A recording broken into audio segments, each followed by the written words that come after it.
Well, hey, everybody. How's it going? Welcome to Fistivities. KB with you. How are you? Welcome to episode 65. I've been forgetting to give myself the round of applause. So thank you so much. Thank you. It's been great to be here. It's great to be here. I could have been at the Golden Globes. I'm kidding. I could not have been there. It is going on right now. Colin Farrell, spoiler alert, Colin Farrell won for The Banshees of Inisherin, which I saw the other day. I have some feelings about it. I'm curious if people saw that. I enjoyed it, but I at times was screaming at the TV, just kind of freaking out. So good for Colin. I like him. I'm a fan. So yeah, again, sorry, spoiler alert there. But anyway, so this is Fistivities. This is episode 65. Fistivities is a show that I do with Renato Laranja. I just feel like, I always have to acknowledge that sometimes folks may be watching this for the first time or listening for the first time. So Renato Laranja is a 27-time jiu-jitsu champion. He is from Brazil, initially from Brazil, but then raised a lot of time in the United States. So kind of crosses both cultures, to sometimes hilarious effect, to be honest with you, and oftentimes really out of pocket, but whatever. Anyway, so we have on fighters and coaches and various people in MMA and entertainment. So tonight we're having Gilbert Burns on. He is the 5th ranked UFC welterweight. He is fighting next week at UFC 283. He's fighting Neil Magny. And I got to say it like that because Neil's a former guest of ours as well. I got to double check which episode number. That's my bad. I was supposed to already know that. But Neil is a really great guy, the winningest welterweight in UFC history. That's one of my favorite words, winningest. Not a real word, but I made a word, but I like it. But anyway, so Gilbert is going to be on with us talking about that upcoming fight. It's going to be really, really great. But first, before I get into everything, I should say, what up, Rudy? It's fight week. It is fight week. You can tell. Thank you, Randy, for saying this is way better than the Golden Globes. Good evening, Daedalus. Good evening to you. Adrian, you're too kind. Saving, I'm so perfect. You are too kind. Hey, that's right. Hi for listening for the 65th time. I love it. I absolutely love to see it. Okay, well, let me show you what's up on the hit list for tonight. So Gilbert Burns will be on, and then we will talk about UFC Vegas 67. I'm working this weekend. I'm excited, and I was excited to see my buddy Kelvin Gastelum, another former guest of ours. I was excited to see him back in action. Fortunately, that isn't happening. He had a mouth injury. Sean Strickland is stepping in. Sean's a G. I mean, I'm taking nothing away from him. He just fought in December. So, that's great. It's going to be at 205 pounds. We'll get into that. We'll talk about that. Also, there's some different news that's been going on and some potential matchmaking or some fights that may be kind of falling apart a little bit, unfortunately. So we can talk about that. Also, believe it or not, Renato wanted to talk about his favorite books. I am as shocked as some of you might be. I myself am a reader. I hope that some of you guys are as well, but Renato was explicit on this, wanted to talk about page turners and stuff like that. So I've got some here, and I'm actually looking at my library here in the part of it, and I should grab that. I meant to grab the ones. I need to tell my production assistant, get on that. Oh, that's me. So anyway, then also, obviously, we always get into questions and anything that you guys have that you guys want to ask us about or anything like that. So let me see if there's a couple more comments. And I am going to do one thing, though, and that is that I'm going to remember to, I believe, turn the music off now, because apparently last week, your girl KB forgot. And then somebody said during the Rocky interview, they're like, is it me or is there still music on? And I totally forgot. So that's on me. But by the way, yes, Rocky Pennington is our guest from last week. She's fighting this weekend, Ketlin Vieira. So Rocky has the potential to set some records if she wins. Like if she gets a submission, I think she'll have the second most subs in the division. And if she's already has the second most wins behind Amanda. And then she's like, Amanda has 12 or something. And I think Rocky already has 9 or 10, I think. So she's already doing great. So anyway, Rocky was our guest last week, and you can tune in for that and check it out. So very, very cool. So okay. So Ank's on the way. Okay, that's good. I hope so. This is one thing I wanted to do before I got too far. 59, episode 59 is the one that had Neil Magny on, and a really good guy. and the Haitian sensation, heard the story behind that, and just a lot of stuff. So that was a real good one. So I want to catch you guys up on a couple of things. It's been raining here in LA. And I'm not really just here to talk about the weather, but last weekend I decided, actually the day after doing the show, I was like, hey, I'm going to go on a little, let me just make sure that wasn't, okay. So I'm going to just take myself on a little getaway. I'd never been up to Solvang. It's this cute little Danish town up north of LA, about 2.5 hours. So, but the forecast was all like rain. It's one town over from where they filmed the movie Sideways. If you guys remember Sideways, we're not drinking any Merlot. Such a great movie. So anyway, it's filmed right up there. So it's wine country. It's beautiful. But it was going to rain the whole time. So whatever. I'm going there. I'm going to just chill, read some books, whatever. I actually, like I said, I'm a reader. So I go there and I know I needed to buy some new wipers. I'm driving up about 20 minutes in. The passenger side wiper just like halfway gives up the ghost. I'm like, oh no. It's going to rain the whole way. So now part of it is just like flinging around like one of those guys in the air bag thing. He's like, so it's like a noodle wiper on that side. I was like, okay, well, at least the driver's side one is good. Anyway, I get there. It's of course a windy mountain roads, whatever. I'm nervous. It's pouring rain. I get there to the cute little place.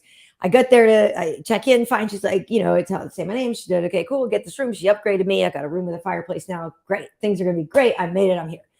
Get out. I go to a wine tasting. I'm reading my book. I'm chatting with the lady there. We're chatting. I'm like, oh, cool. I'll take 2 bottles of the Sauvignon Blanc with me. And I'm like, cool. Oh my God. Oh my God. I had left my wallet at home in Los Angeles. Yeah, I sure did. So that initiated a panic. I panicked. I freaked out. Didn't get the wine. Ended up having to go to the store to try to buy a gift card with my phone, which of course they think is a scam. So initially that gets declined. Then you got to tell the bank, yes, it's really me, but you have to go make sure you get not a Visa one because those take 24 hours to activate. You got to get an American Express one. Anyway, I ended up paying for a lot of things with my phone. And I did solve the crisis or whatever, but it was one of those things where you just kind of wonder, is this trip doomed? And the reason I thought so too is because on the way home, I wanted to stop at Ventura Beach. I pulled off on the road to go to Ventura Beach, hit a massive pothole, went to the beach, got out, didn't get out of the water, started driving home from the beach, saw the thing that said, oh, your tire air pressure is low. I was like, I wonder how low that is. Look, this car's really pulling to the right. Got a flat tire on the way home. So I have run flat tires. So then I limped home on like surface streets from Tarzana. So then that was my getaway. So that was my getaway. So basically the whole time was one big. But anyway, my thoughts are going out to the people up in Santa Barbara. That was kind of my point because I drove through there and there's a lot of road closures and things like that. A lot of bad stuff going on with the rain. So I hope everybody is okay. With that said, story time with KB. Yes, Jay Crockett, they were first world problems, but they were modern living, but they're problems nonetheless. Speaking of problems, he was probably a problem child. We know that every child of his is considered a problem. Ladies and gentlemen, welcome 27-time World Jiu-Jitsu champion, Renato Laranja. Hi. Yeah. Oh, God, I'll give you some problems if you're not careful. Benvindos.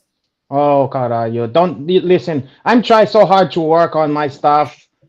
And you try to keep me doing Portuguese only. You're right. You've evolved past that. I'm sorry I'm sorry. I'm American citizen now, caralho.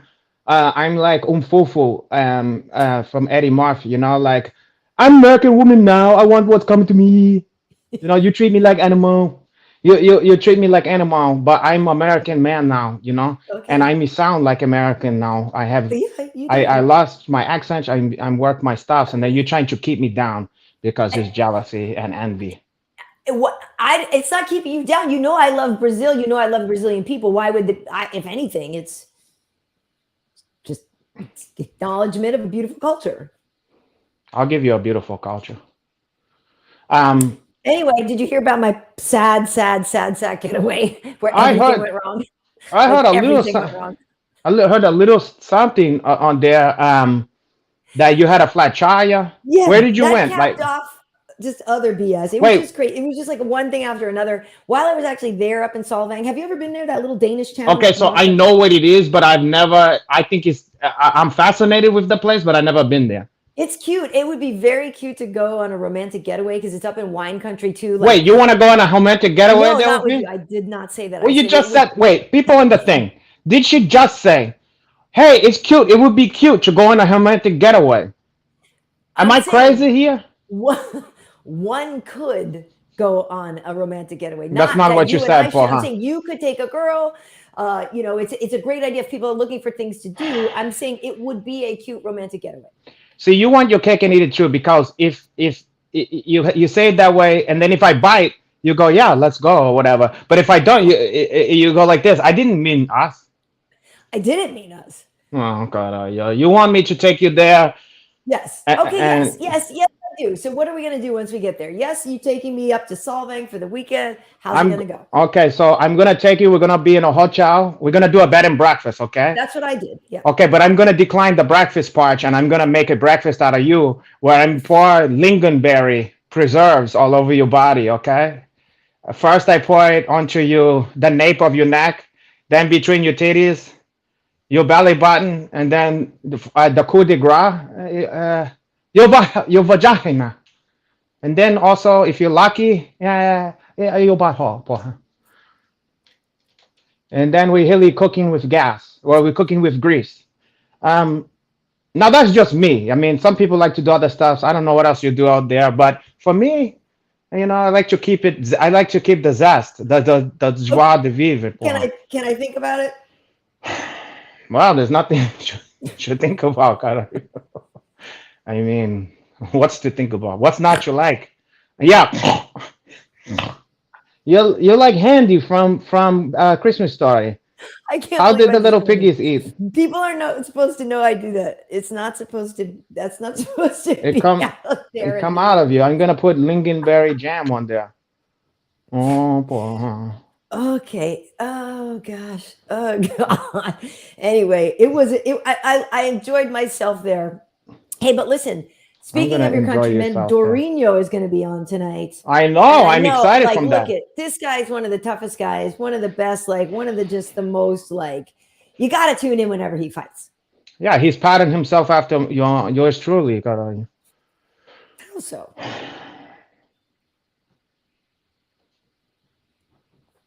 You think so?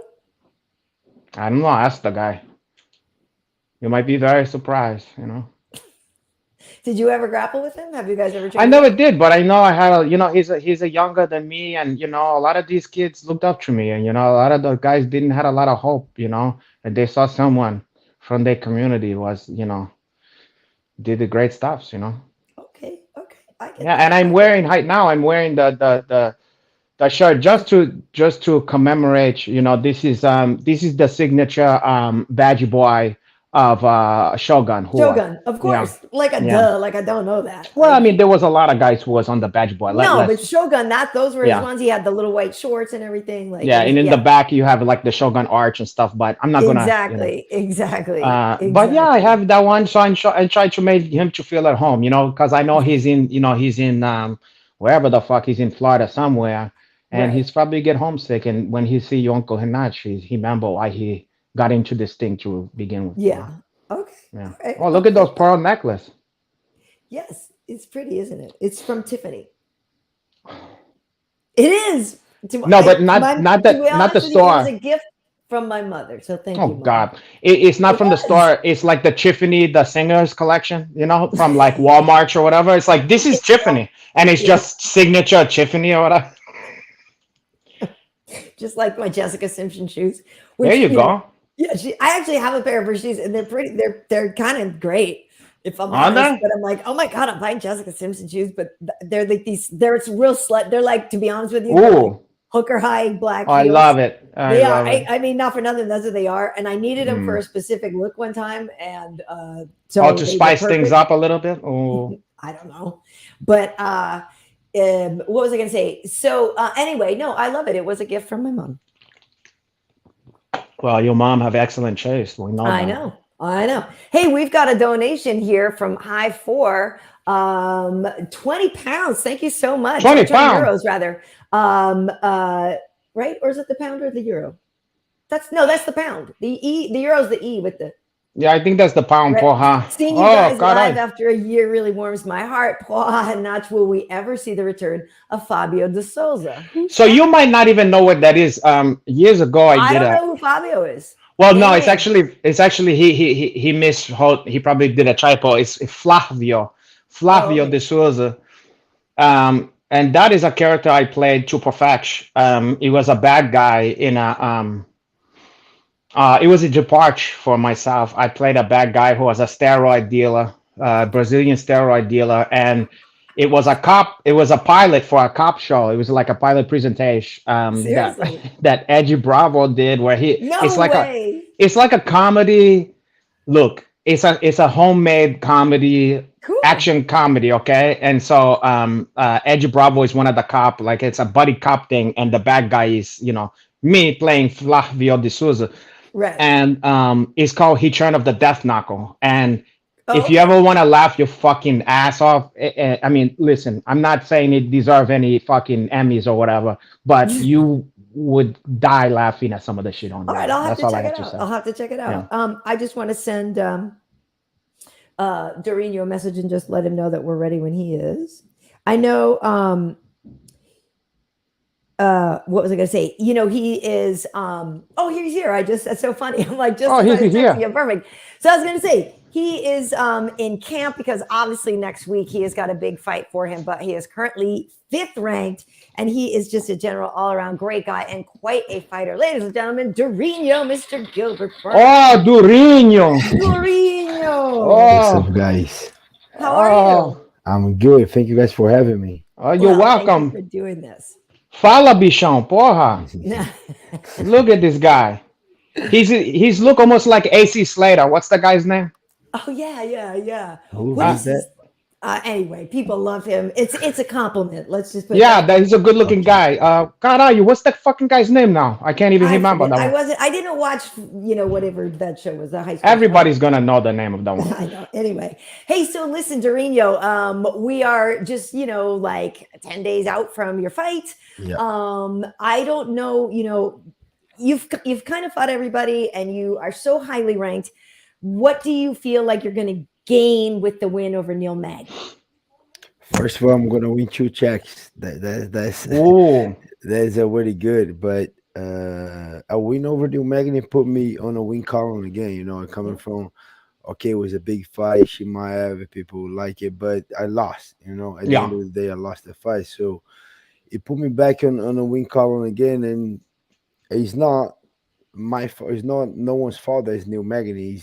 That means the guys above him say no or they don't Mm-hmm. want to fight or whatever it is. But I just gotta get a win. I gotta go back to yeah, the win column again. I just lost my place on the ranking. I was number 4 not long ago for Bilal Muhammad when he beat Sean Brady. I have nothing to do with this fight, and then he Mm-hmm. passed me on the ranking. So I just want to stay busy, make sure try to get the position again and fight the guys above me. But at the end of the day, I just want to stay busy. I think when I'm out of competition, for sure, I'm trying to improve. I'm working very hard to improve, but nothing better to improve than test. To get test to go yeah. For there sure. Well, and face I to. didn't mean that as a Yeah, diss I know, because I he's know. the winningest For welterweight. He's sure, been he's on the show good. before. Yeah. Like he's incredibly tough. Just when you Yes. think he's not going to win, he wins No, his he's fights. very So yes, Yeah. he's very dangerous. And very you guys good. very similar in that no one else want to fight you guys. You know what I'm saying? Yes. Like nobody. When you find out that you gotta fight you go like this. God, you fuck. You know what I mean? Like it's not gonna. Even if you might be able to win, even Chimaev, look at that. Okay, so he won. He didn't. That's not fun. That's not how he want to win. You know what I'm saying? No, Like he got fucked up. He never been fucked up like big that time, before. Yeah. big time. So you're gonna know you was in the meat grinder when you get in there with Durinho. Yep. Not unlike your uncle Henach, it's the same stuff, but just in a different generation. Speaking of which, I'm so happy for you because you did something. I don't know if you realize the impact you have on your community. Because you come from Penduchiba, Yeah, okay? very close. Yeah, Yeah, Niterói, and before you, yeah, caralho, before you know what Penduchiba was famous for? fucking Vinny Magny. Yes. Oh, Yeah. here we go. And this was negative. This was a national Was embarrassment, it? and this everybody was feel sad because they don't want to be associated with that guy, I, because he was obese and he was a I, loser. I So don't think. now you come and you can give them that hope back. You can give them the pride to feel. Because I spent a lot of time there in my youth. And when I used to get a lot of girls Ah, from that area and stuff. Campo Novo. Maria Paula. Those kind of place over there. Um, so so I'm proud of you, and I'm sure everybody out there is proud to that one. Thank you. Thank you. Yeah. Well. well, listen. I apologies to Vinny, who is not obese, nor is he whatever. This ain't Whatever. about him. This ain't about Vinny. This It is isn't. It's this is about about him. Durinho. About him. So Dorino, the first time we met, you were Vitor's jujitsu coach. And Yes. like, I remember we were at Extreme Couture. It was like such a long time ago. And it was before you got into the UFC. And, it was just an incredible path that you've had. Like, I know people, it's kind of like generic, like, could you ever have imagined you are where you are? But like, you know what I mean? You saw Vitor and you saw what Vitor did, and you're Yeah. just doing things just as great, if not better. You know what I Yeah. mean? How do you feel about that path? How you got up here? I'm to be honest, I'm proud of what I have achieved on my Mhm. career so far. Jiu-Jitsu world champion now in the UFC top contender, but it's not done yet. So for Mm. sure, I appreciate, and sometimes not all the time, but sometimes I gotta stop and look, like kind of appreciate how Yeah, far I have come. But I it's not every time. I'm Mhm. busy trying to become a champion. Yeah, but I'm happy where I am, what the things that I achieved, how far I've come. Mhm. But it's not done yet. Still a lot yeah. more to overcome, a lot more to achieve. Yeah. Guys, Karen Branch, that's the problem with guys like us. We can never sit back and smell the hoses. We Other Yes. people can do that for us. They can be proud, but for us, we never satisfy, No, cara. Yeah, never I said did that. Until we that. have a 27 championship Yes. like Well, this myself, is a guy cara. who says yes Huh? every time, like short notice, call Dorino. And you're like, Yeah. boom, I'm there. And then you go and knock somebody out like on short notice. And they're like, wait, Yeah. what?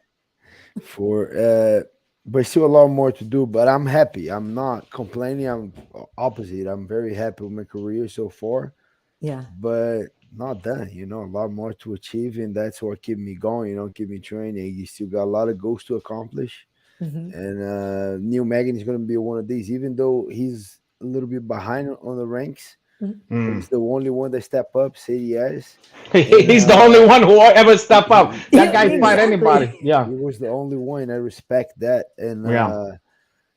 the way I see right now, I'm on a mission to get those 3 wins this year. That's what I'm looking for: 3 wins, 3 finishes, statements, and make a case, but like earn another title shot. That's my goal. Hmm. And New Magnet is the first step. Yeah. Well, this person here, the kids block, is saying Burns versus Kamzat was fight of the year. You never lost on this person's card. He's saying the knockdowns and that it should have been a draw. And I know you already kind of mentioned that a little bit. Like, yeah, everybody loved the fight and it was a great fight, but when it goes down on your record, it's not a win. But I mean, that has to help a little bit, knowing that it's a potential Hall of Fame type of fight, or fight of the year at the least. Like, at least it meant something. It did. It just kind of it, I it know. just it just You kind of can't look at showed. it that way. I If you know. didn't win, it's all or nothing, huh? No, It's but win or nothing. it just kind of show everybody what I already knew who I am, but it kind of show everybody what do I have inside of me. It's not Yeah. just jiu-jitsu, it's not just but the mentality. I want to become a champion. If they Yeah. don't, if they don't take me out, I'm gonna keep coming. It doesn't matter. Oh, he's big, he's this, he's that, I don't care. I'm gonna Yeah. keep fighting. It was just, I think that fight was like a mirror that everyone was able to kind of recognize and watch who I am. Because first of all, I didn't have to take the fight, Mhm. No. but I'm not this guy that's just gonna keep running, picking and choosing a fight. I'll fight. And secondly, I was the underdog in that fight. They saw that guy is a monster and this and that, and then I Mhm. knew I was just like, man, it's gonna be a war, and I'll be ready for. Even Mhm. though he thinks it's gonna be easy, he's gonna run away. Oh, I just knew it's gonna be a war. If that guy's not taking me out, for sure, he's not submitting me, not trying to grapple me, and the Yeah. stand up is gonna be a war, and was so. For me, was just like everyone started to kind of see who I really am, but I Mhm. knew already, so it yeah, was just good, so everyone knows, kind of. yeah. But usually in a loss, the interesting thing about this is usually on a loss, your stock is go down. Yeah, Right. I feel like your stock in this loss, your stock went up more than ever. I So Mhm. agree. it Yeah, yeah, you didn't get the pleasure of saying like I won that one. Of course, that's what we all want. But in reality, you it's like you were he born in that one. For like the fans. yeah, I agree. I Yeah, agree, but because all of that, because first they were counting me out. yeah, They thought, oh, that guy gonna run through him, and secondly, I think they kind of appreciate that I didn't have to took the fight, but I took anyways. yeah. Mhm. Yeah, Well, I said to myself, I told everybody, I said, no, Dorino, he's gonna win the fight, but they're not gonna give it to him. But you'll see. yeah. Hey, No, so You thought what do that? I'm you? You ki- said no, that for real? I'm kidding. I'm kidding, my brother. But let's pretend that I said that, Okay. okay? Yeah. Because okay, caralho. I feel that now though in my heart. Yeah. Okay, I got If you. I could go back on time, I would have said that. Mm. Hey, so listen, Dorino. Obviously, you are very focused on the fight, but what do you do outside of it? I can't remember if you're married or not, or if you have kids and Yeah, stuff. Oh, look at this. I'm married. I got two kids. Kids are right Oh, here. sorry, Wife is Karyn right Bryant. here.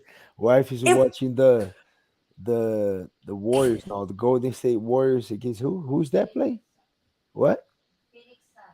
Phoenix. She's watching the basketball game Oh, right I now. hate the nice. Phoenix Sun. I hope, Yeah, I hope, Phoenix I Sun. Yeah, hope the yeah. Warriors win. I hate the Phoenix Sun.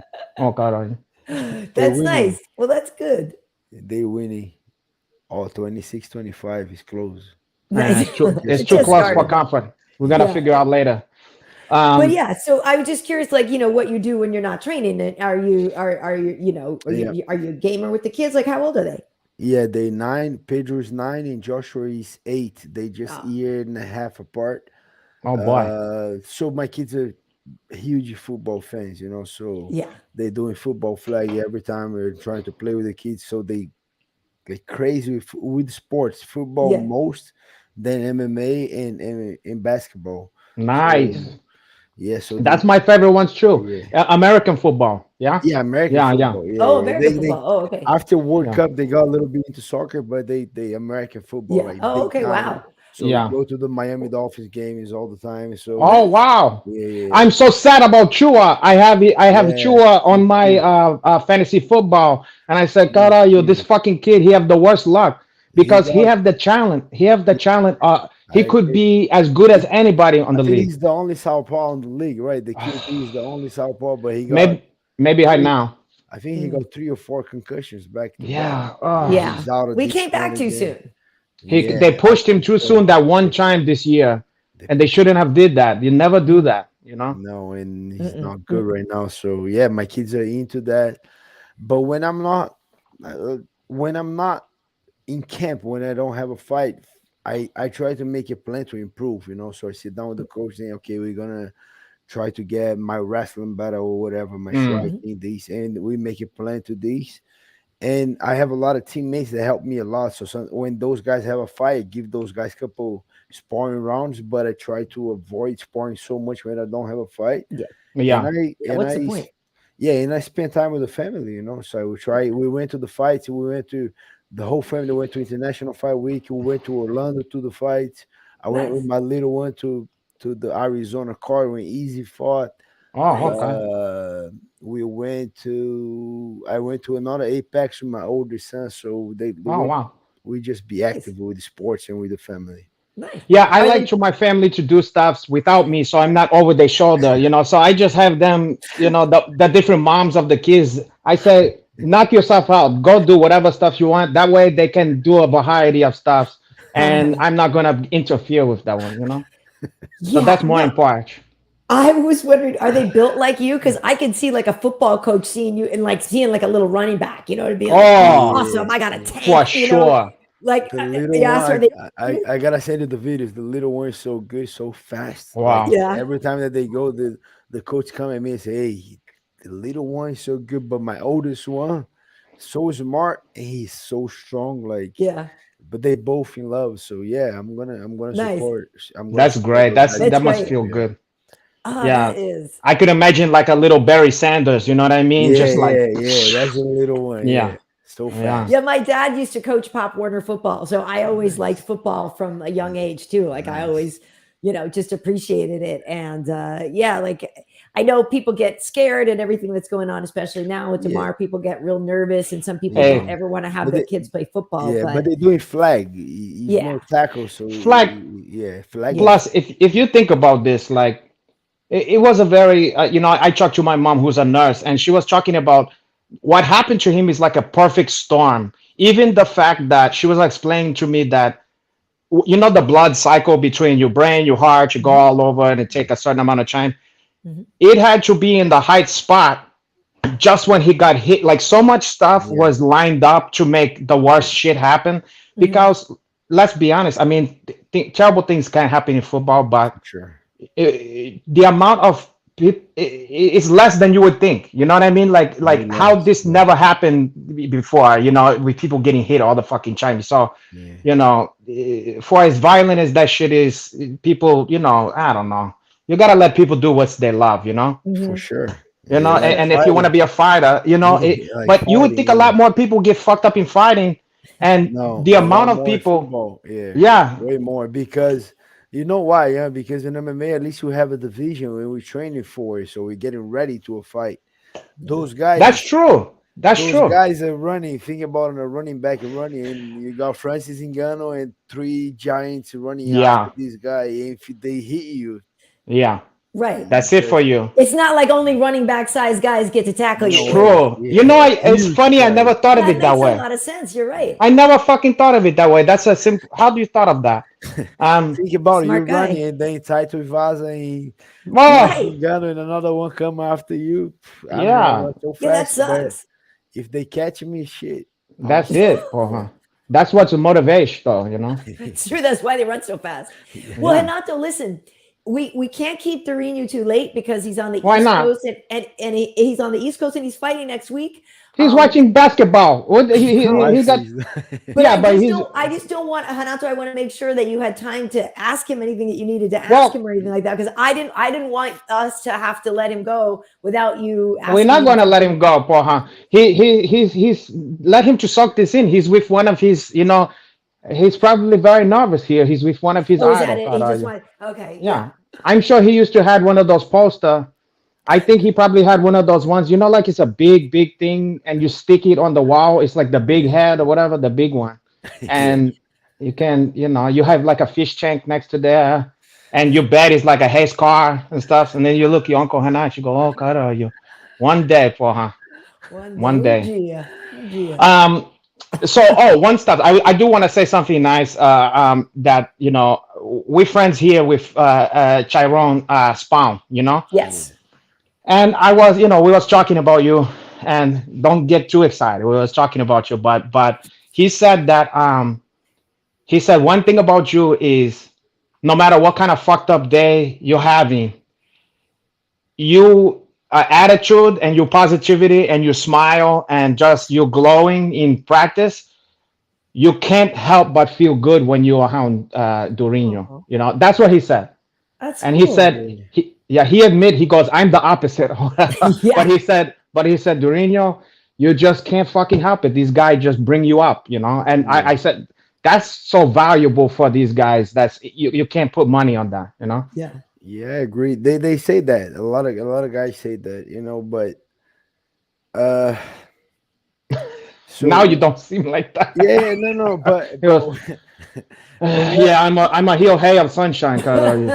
w- w- like I'm just blessed, the opportunity that I have. I know Mm, I've been to. I'm not that victim mentality guy. I'm not. Yeah. I'm not a complainer, but I've been through a lot. Mm. And even though if the day is not the best, like those a lot of guys in Brazil, I know they're having a terrible day. If they Yeah. were here in my place, they were working super hard. So that kind of comes back. And then I remember too in Brazil, one of the toughest time that I had was 2008 Mm. when I got my black belt in 2007. And I just and kind of was in the middle of the transition in Rio. Everybody in Rio started doing MMA, Mm. Mm. and kind of Rio used to be the capital of jiu-jitsu in 2007. But then in 2007, when Aldo and everybody just pure MMA, the jiu-jitsu kind of went down a little bit in Rio, and the Yeah. capital in jiu-jitsu it moved to São Paulo. I So remember. then, Yeah. so then I have to move to São Paulo, and back then 2007 I was in a good zone. I didn't have Yeah. money, but I have a little sponsors. It's not even a sponsor, but I had everything taken care. This guy helped me with the supplements, the store helped me with the food, that guy paid my food, this guy paid my everything was kind of set up. I Mm. wasn't making no money, but it wasn't costing me anything. Right. I, Right. I can work out a deal for Yeah, you like that too, by the way, yeah. if And you I want. was I was very happy. I was just training, but then I got to move to São Paulo to start training. Then that was a Yeah. different state, That's and depressing. So expensive there too. very expensive. It was very hard, and then I got to start to work in. And Oh. I live in a very small city, like 2.5 hours away from the city, so called Rio Claro. And Mm. Rio Claro was so hard. Like I had to work, Oh. I had to train the whole weekend, work on the weekends. Ay. And I remember my rent was like 45 reais. The part of my rent, we Mm. we live in the studio with four guys. Yeah. Oh, And caralho, four guys. yeah, four guys in the studio. And the No, little thank you. 45 reais a month was just like nowadays, not even like maybe $7, $8. It wasn't Yes, that it's much. nothing. But I didn't had for a couple But months. I right. didn't have that money. And guys were paying for me, and I was doing extra job in the house.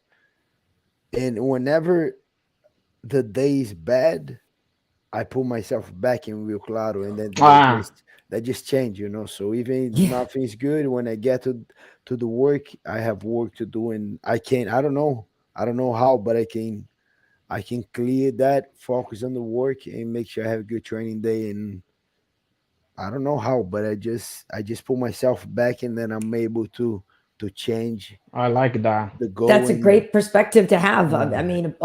mean, remembering where you came from and remembering the journey, that's all incredibly important. I love And that. how did you survive listening to that horrible accent of the Paulistas like, "Ah, Durinho, Porta, Durinho, Porta, yeah, yeah, we're Ponta, we're so yeah, bad, the yeah. party, ah, caralho." They sound like in the American movies, the gangsters, like Edward G. Robinson, like, put your hands up. They sound like a 30s gangsters. Oh, caralho, it's the worst. I can't Yeah. listen to that. Oh, my friend Carla. Ah, no, porra. I don't like that one. But I like Paulista, but the accent is grating on my ears for her. Yeah, it's Yeah. different. Does Yeah. it? Does it? It's so hard. Yeah. Yeah. Whatever. But you're here now. You're living, you are living the dream. So how many fights do you think you need to get back to the title? Like what do you what do you think is Um, gonna happen, right? With Leon. How long do you think he's gonna keep the title? I don't know. That's a good question. We'll see. We'll see in March. I think that fight was close. He in ended up March. good, but I think it's a very close fight. Again, the rematch, a lot of things going on. But to be honest, it doesn't change so much. I don't care. I going back to your question. I do think I need three good wins. I Yeah. would say if I say 1 and 2, it's maybe, but I want to earn the title shot again. So I have to earn that. It's not. I don't want to get one win and bag and ask for a favor. I just want to Hmm. earn that, and then I think three decisively, like three finishes, three statements will give me that. So I just put that on my. I don't care who's fighting, who's defending. I'm just gonna be here to fight anyone and getting finishes, and eventually I'll earn. So it doesn't matter if it's Kamar, if it's Leon, if it's Hamza, whoever it is. I'm just want to earn another title shot, and Neil Mhm. Magny will be that first step. Mhm. And I got a question about training. How tough is Michael Johnson? I mean, because he said he's the top dog over there. He told me that. Michael Johnson. Yeah, he said nobody He can was on deal the with. show before. Yeah, he said no one He's can. He said even Dorino. He said no, Carallo. When I'm on the gym, that's it. You know, like I'm. He's the he's the top dog, the alfalfa dog. yeah. You know why? Well, because we have two different trainings at the gym. We have the light weights. So it's Oh, light weights all the way down at one time, welter weights up in the other time. So he might be that's one of the funny. top dogs at the lightweight. I give that Ah, to him. Yeah. Gotcha. he's a very Not colorful not not character. not with the big dogs, but with the small Now, dogs. okay, Yeah. with the small doggy, He's the he's. biggest dog from the small dogs. Yeah. We're gonna make sure to put that on a shirt for him. Do Yeah. you do Yeah. you train with RoboCop? Is Gregory Rodriguez with Yeah, you guys? I do train. Oh, Yeah. Hobocop is tough. That guy's a RoboCop is tough, and monster. I'm Yeah. bummed because RoboCop Tavares just today had to drop out of the fight. So, Yes. do you know did Oh, Gregory get a new opponent yet? Do you know? I have I any did. inside info on that? They working on it, and I hope he does because we have the same fly, we have the same coaches. So yeah, I hope he does. They working on a guy. I think a lot of guys didn't accept, but I just I'm heard sure. the UFC is not getting a new guy. They're not hiring like a oh, they new just getting hit of the guy. fight. So no, they Ah, trying. I think two ah. guys are on the maybe. So we hope Yeah. one of these guys say yes. But Like, yeah, well, since it's in Brazil, maybe they could get like a jungle fight champ or somebody that's to just what I cross Oh, was. jungle over. fights. Yeah, You know what I That, mean? that was my thought. I hope they do, and yeah, it will be great for those Brazilian yeah. guys. Yep. Or even But Heel Heroes. The one Heel Heroes. Yeah, Or some. but, Yeah. yeah, but I yeah. heard, I I like heard, that one. I heard they will not hire a new guy. So you gotta be the guy from the Right. company. Well, Ah, So because Brad's doing well. Brad's on a win streak, I think, right? And like it means a lot to have him there. Like he's doing he was well. in the So ranking not long ago, but then uh I think the guy that leads it, he got a win. He was the guy out of the oh yeah, ranking. Roman, yeah. So he oh, got Homer a the Leads. win. Yeah, he's tough too. Yeah, he Yeah, just won a couple weeks ago. Yeah, he won in he December, got right? a win over Jackie Jack. Hermansson, and whenever he Ah, went in the ranks, they kind of bumped Tavares out of the ranking. But Tavares was Oh, ranked not long ago. yeah. Ochawa. Yeah. Well, yeah. Well, listen, Tim Klim has given us a donation Ah, asking Dorino, have you ever trained full contact capoeira with your uncle Hanach? Who came out as a true alfalfa male in that wow. pugilistic I endeavor? tell you, I've always been wanting to do that and check him under my wings and do that. But right now it's not the time because he's in training. But we're gonna add some of that stuff slowly. We're Yeah. gonna fold that in. I'm gonna talk to Henry, but we have to be careful. We don't want to overload him with too much capoeira and stuff like that. Not Uh-huh. yet, you know. Mhm. But Okay. when it's time, when he's gonna fight easy, that's when we add that one. Okay, That makes a lot of we'll Yeah, do it. sense. Yeah. You yeah. know, and I am curious though, Gilbert, before I let you go, like if I had to say to somebody like, oh my God, you've got to see this guy Dorino fight. And they were like, okay, well, give me one or two fights of his that would like show me who he is. Which two fights of yours would you tell me to show people to explain who you are? Shit. Man, the Woodley fight was. I was Yeah, like, maybe oh the shit. Woodley, the Demian Maya. Uh-huh. Oh, Uh, leave Damian Maya out of this. He's a national treasure. I was at that one. That was the last fight before oh the yeah, you were pandemic there. Yeah, in you were there. I Brasilia. remember That that. must have hurt your heart to do that. He did. Yeah, he did. Yeah. So let's Uh, forget about that one, Carl. so I think the Tyron Woodley, the yeah, Tyron Woodley. I think that would be a good one. I think that surprised the fuck out of everybody because He did. that was Yeah, kind of a I was the one-sided fight. underdog in that fight too. I know What was what I that? love. I was the underdog, and then I Yeah. love to be Very the much. You were Yeah. very Yeah. confident though. yeah. And yeah, and I was like, oh shit. I was like, wow, okay, wow. I was like, what they feeding this guy over there? Yeah, not Yeah, too that's shabby. cool. That's good. That's good. That Oh makes my a lot of god. sense. Yeah, that's good. Well, I do hope that Oh you what no, we was talking about before we had the comments. We was talking about Hobocop. So Hobocop yes. got injured. He's No, no, out. no. Tavares got No. injured. Well, you said they dropped. Chavar, The assumption Chavar. is Yeah, that it was an injury. So today it was just they were just saying that Gregory needed a new opponent. he's a scary guy, Hobocop. Yeah, He looked like a combination. Like he looked like if Minotauro and maybe Junior Dos Santos had a baby together, they would make a Hobocop. You know? Can you see it? He's a little darker though than that too. You need somebody a little bit more, like a little more. Who else could he be a mix? Well, I always thought that Minichar was like the Charmy Lee Jones of MMA. Yeah, he is. Yeah. God, I tell you what, those guys are younger than me, and they look like they fucking used to hang out with my dad. Know how old the Nogueiras are? Really? They're younger. Like, look, they're younger than they look, Porja. They look, you know, 100%. like I agree with that. I look at them, right? And I want to say, like these guys is like, you know, heel men. Like, excuse me, sir. And these fucking guys is younger than me. And kind of. Well, I just always had heard, and I don't know if it was just Chael or whatever, but I had always thought they came from a place where, like, you know, they didn't really have birth certificates or whatever, or wasn't like 100% sure that that. Oh, like Dominican baseball players and shit. Like he's 13. Yeah. 12-year-old with a mustache and a wife. Yeah.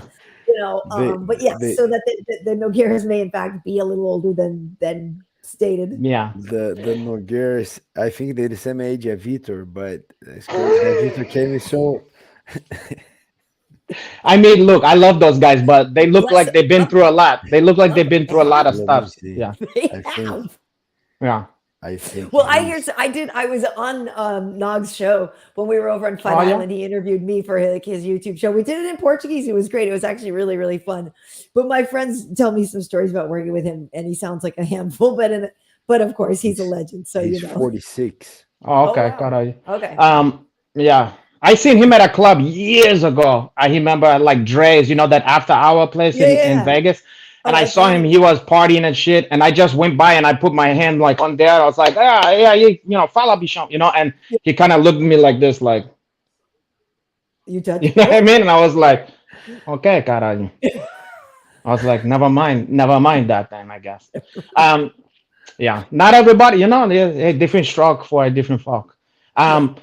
But also, and I want to, speaking of celebrity and stuff like that, now, is there truth to the rumor that you like a relation or great grandson of George Burns? Is this true? Do you know who's George Burns?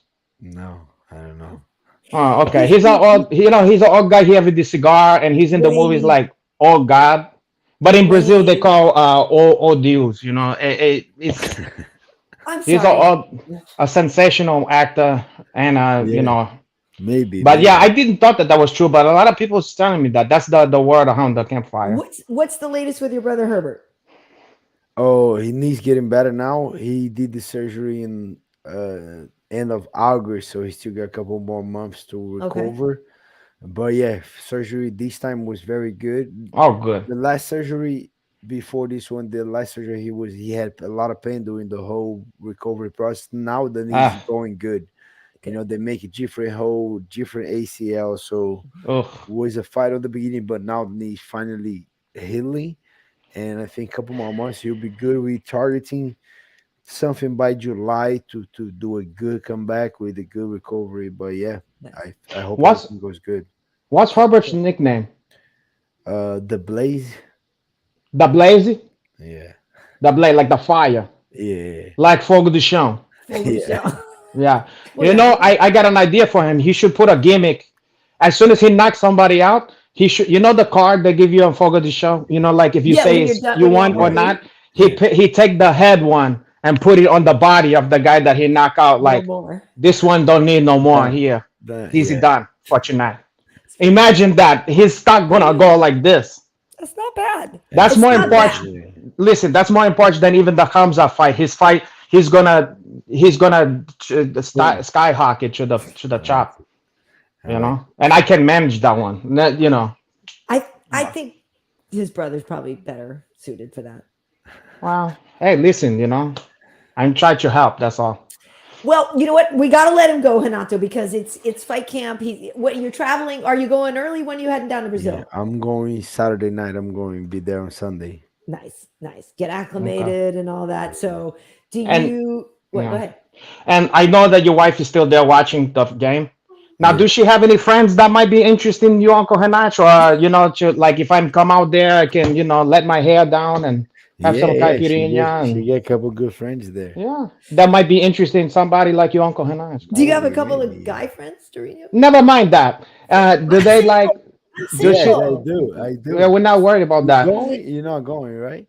You No. going to Brazil, No, Karyn? I'm not Oh going to be no. there, Okay. unfortunately. I wish. Do her friends like chow guys with beautiful hair like a lamb's wool and skin like Egyptian cinnamon Yes. and baby brown eyes? I wonder. Yeah. It's tough to find women who Anyway, like that kind of stuff.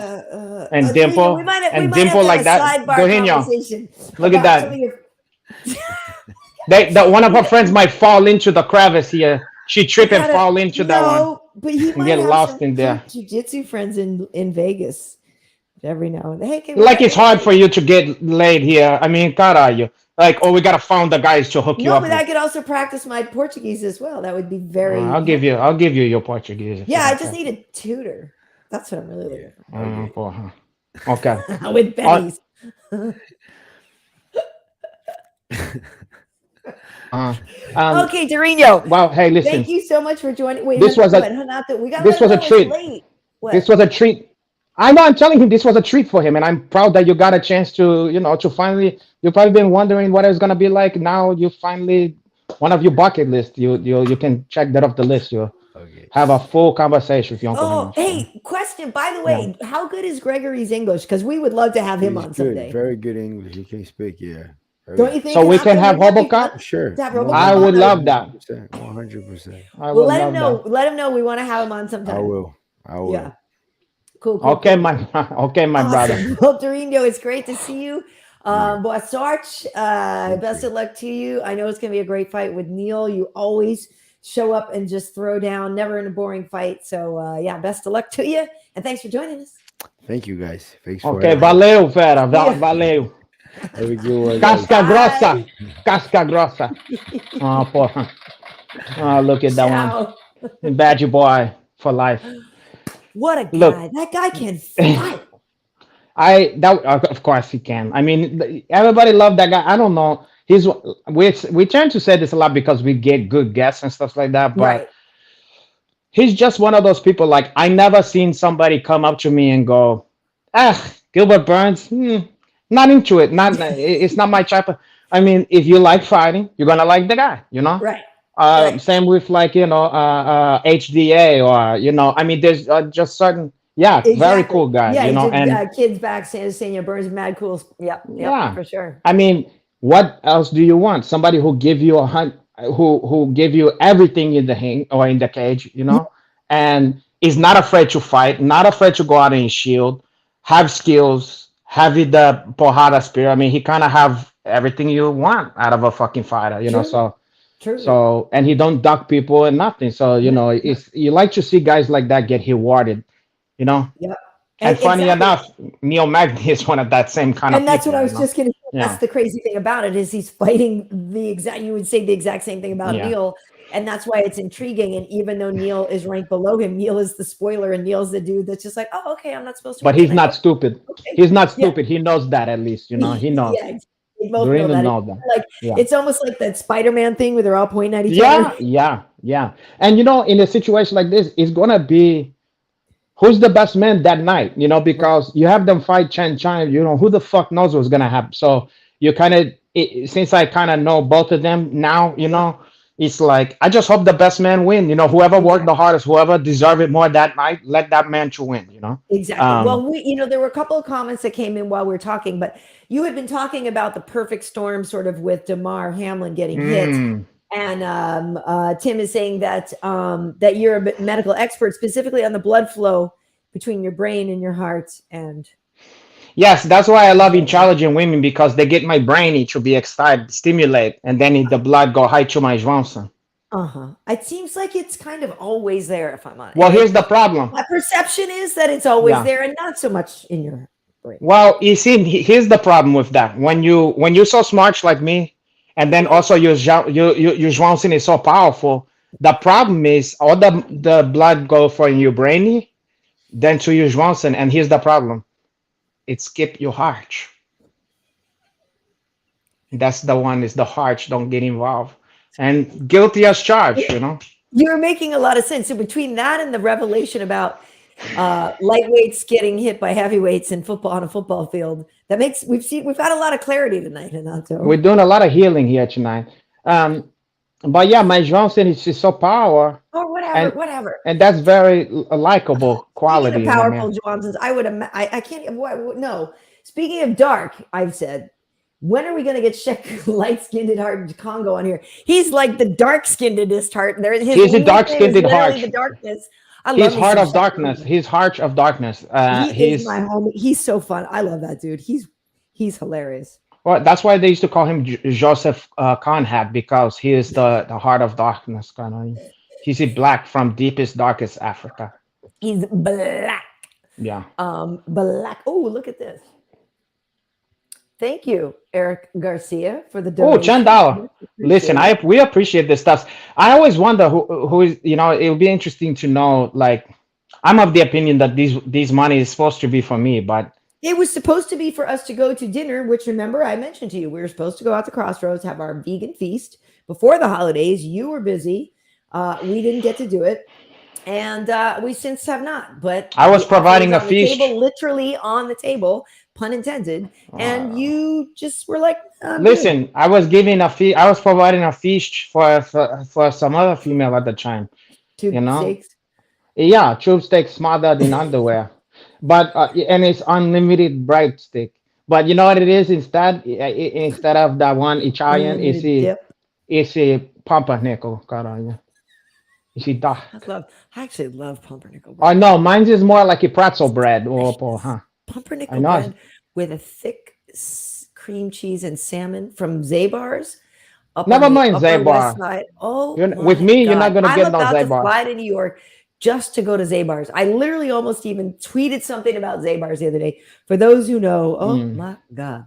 I'm not going to spend money to Zabar's for you. You're not going to get that with me. You're going to get Babar instead of Zabar. You're going to get the trunk, the elephant's trunk. Okay, hey, listen. Other things that we were going to do today. We were gonna preview. So listen, this weekend it was supposed to be Kelvin Gastelum. How depressing! How fucking depressing, dude! And I'm so bummed because now here's the thing: is I don't have a Cheaty's choice because I wasn't able to get Cheaty since yesterday afternoon. You know what I mean? When this all changed, so I had a Cheaty's choice for Imavov versus Gastelum. But what if you just did an impromptu one, just right now on the fly? I don't have. I'm saying the lizard isn't here. Where the fuck is he? Out doing God knows what?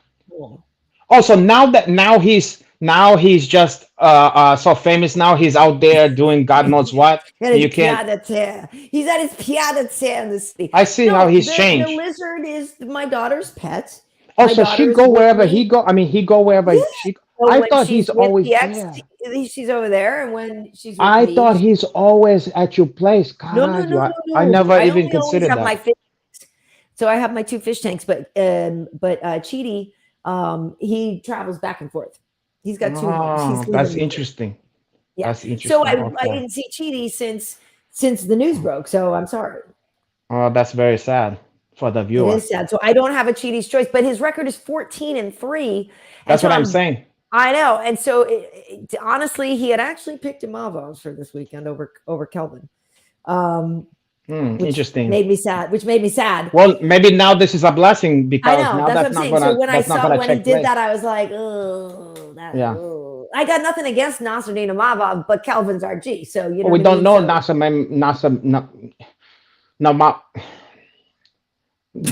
Azov. What's his nickname? Do you have a nickname?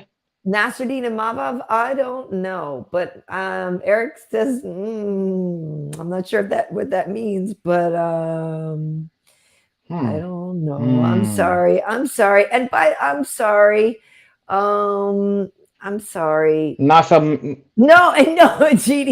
Cheaty is not. Oh no! I'm not. I don't want to. I know.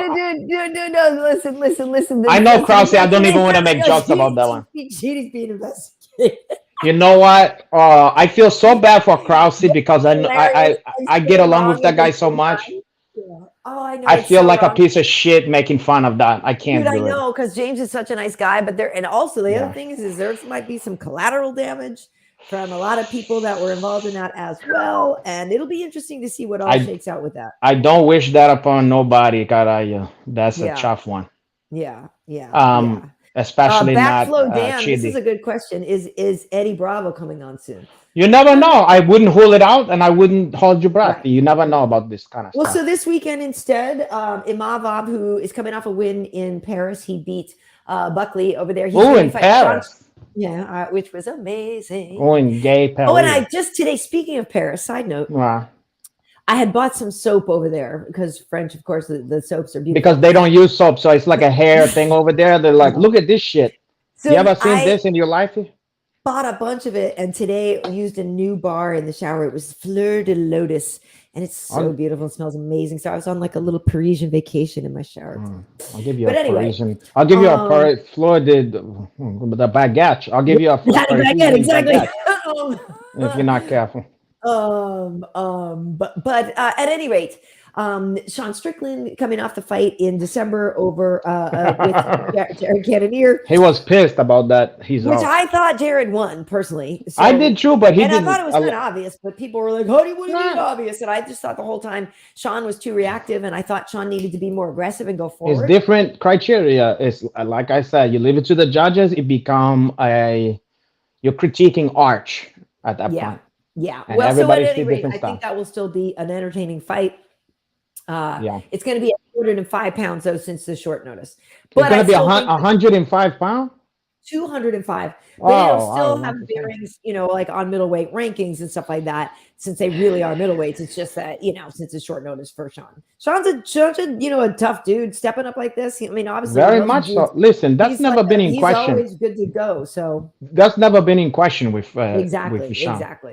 He have a big mouth, so some people like what comes out of the big mouth, and some people don't. Yeah. And that's his prerogative, like a Bobby Brown. I mean, the blood flow is going to my nether region. Oh, God. Oh, yeah. Sorry. Well, D&D, what would you do with that one? Would you give her a bubble bath? What would you do? No. At any rate, Arvin Singh, haven't had time to watch the show live in a while. Missed y'all. It's good to see you. We missed you too, Arvin. God, would it kill you to put a tribute, some money in there? In the coffers? Okay, well. Okay. I wanted to. So, So there's a couple of other things. We were going to talk about some of the MMA news and some matchmaking. Like there's some fights that might be getting made, or like how Poirier, how our boy Beneil was kind of calling out Dustin Poirier. Oh, I saw that little tension on there. I was telling folks you were vehement. You really wanted to talk about favorite books and things like that. I wasn't vehement. So I don't know where you want to go next, Tanach. It wasn't vehement. I just said that might be something to talk about. It's good. No, I think it'd be good too, because I have some that I want to definitely recommend that are right there, and I meant to grab them, but I could grab them real easily. Well, what was the other choice I had? Well, this one, Double Clue says loves you. Who's Double Clue? I don't. Double Clue. Who is the Double Clue? I don't know.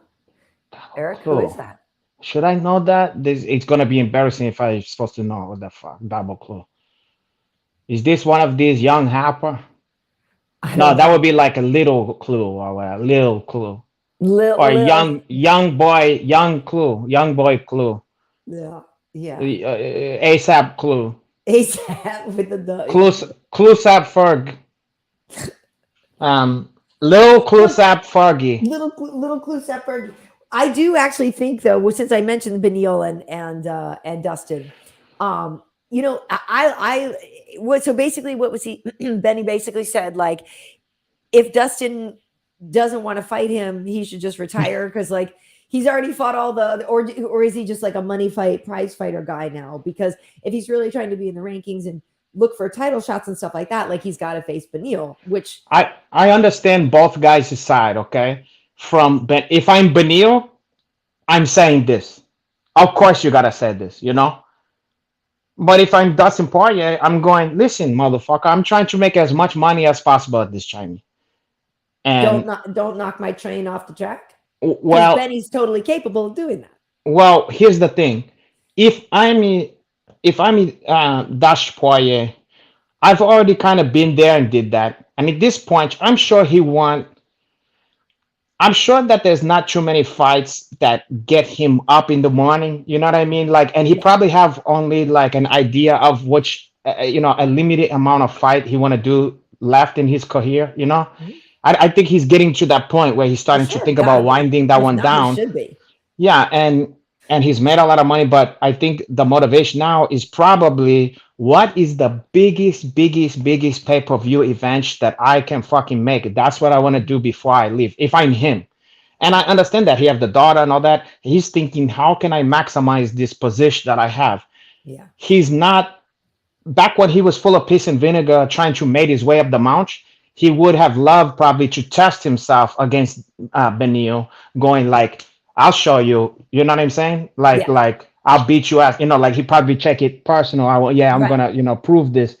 I think he's past that point, and he's like, let me make the most money I can. And look, we know how great Beneil is as a fighter, but let's to be honest, he's not a fucking household name for Right. whatever reason. So it's just smart business The risk versus reward yeah. is, yeah. So Poirier, and yeah, he knows that that's a tough fight, and there's exact the risk reward. There's too much risk, not enough reward. Yep. Okay, so I don't blame him. But if I'm Benio, I'm going, fuck you. You gotta fight me. Like, Exactly. who And the fuck are you? Like, you better put some respect on my name. So neither of them is wrong. They just have different interests, and Dustin Poirier's interests can't be aligned with fucking. He can't say, "Hey, I want to throw you a bone. I want to, you deserve some." Fuck you. He's probably saying, I don't give a fuck about your career. Yeah, and me being such a big Beneil fan, but totally appreciating Dustin Poirier as a fighter and as a charitable guy and just an all Yeah. around good dude. I like to see Beneil out there being mouthy. To me, in the It's past, different for him. It's different in the for him. past, Yeah. because he's such a polite guy. He is a very A pious. He's a pious spiritual man. church, yes, Yeah. religious guy. He has a Not faith unlike in- your uncle Hanach. God Yeah, first, porra. his faith God is very first. important, and being a good human being is very In important. my to him. faith. And so to see him, to know that about him, but to know that he's found a way to politely, but still, nudge in a nudge way, get his point across in a way that's slightly insulting to Dustin, and has He's some trying. sharp He's trying to cards get in it. there. Yeah, And he's doing a good it's job. Look, we're classy way. talking about it. We're talking Yeah. about it. He's doing good. I mean, It's great. Yeah. listen, Well, we're I hope not that usually happens talking because about that. what are they saying? So Fiziev is maybe going to be fighting Gaethje, right? And so, we'll see. We'll see. The other news that came out, Aljamain was saying he had a torn bicep, and so he wasn't heard that. sure if he's going to be able to fight Triple C because he's like, look, I appreciate the fact that he's like, even though I know I can win this and will win this, he's like, but look, the guy's great, and obviously his wrestling's there, and I'm going to need to be digging underhooks and all this kind of stuff, and if my bicep's jacked, like a very fundamental part of my game is not going to be there, which makes a lot of sense. Yeah, if you got a torn bicep or torn bicep or pec, what did you say? Bicep. Yeah, I mean, look, that's not even. This shouldn't even be a conversation. He gotta recover from that. You can't fucking do nothing with that. But you know how people love to crap all over Aljo.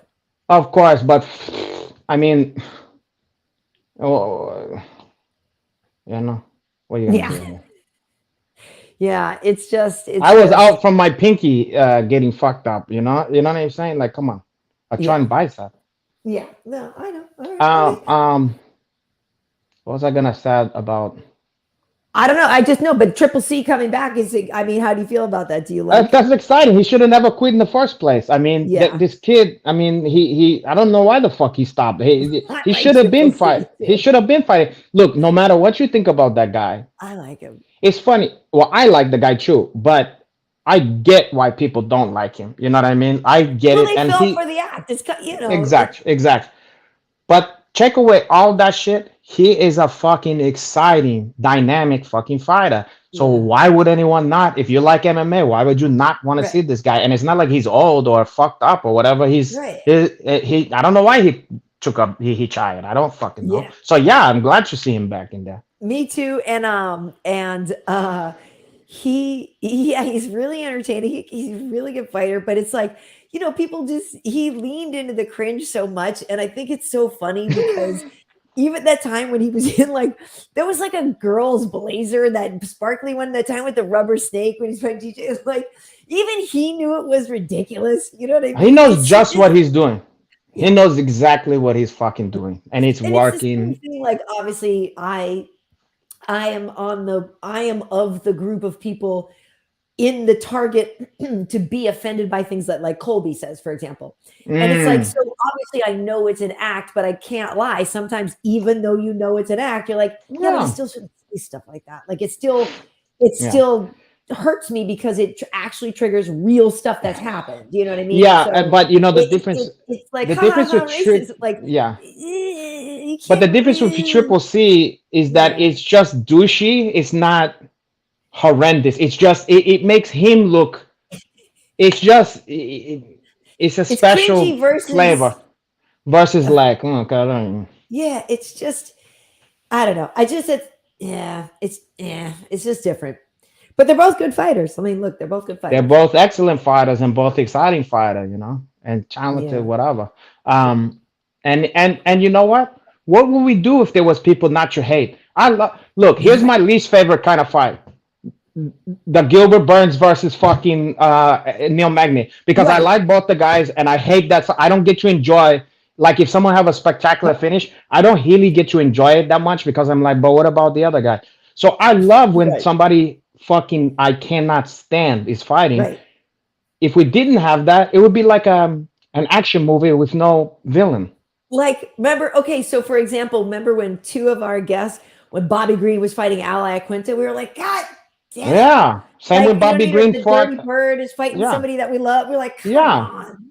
He was fighting Max Payne Griff and fucking who else? It was who you just mentioned, Bobby, Max Payne Griff, but also Bobby Green recently fought fucking Dober, and we had both of them on, and I felt bad about that too, and happy for Dober, but God, you're conflicted. The most easiest thing in the world is when you have someone who's a heel piece of shit on the other side of the cage, so you can just be like, I told you, carajo, that's what I thought, you know what I mean? But then that's a dangerous game too, because when they knock out your friend, then your heart is like, oh God, you're right. For those who remember when Adrian Yanez smashed Tony Kelly down in Texas at the peak of all that racist stuff, like we had Adrian on a couple days after that fight. So the Tuesday after that fight, we had him on.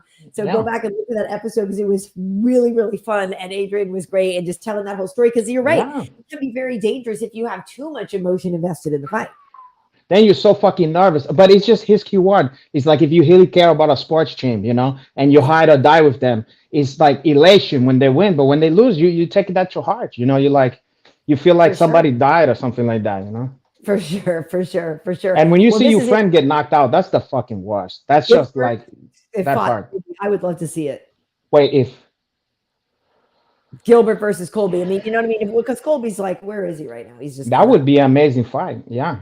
Yeah.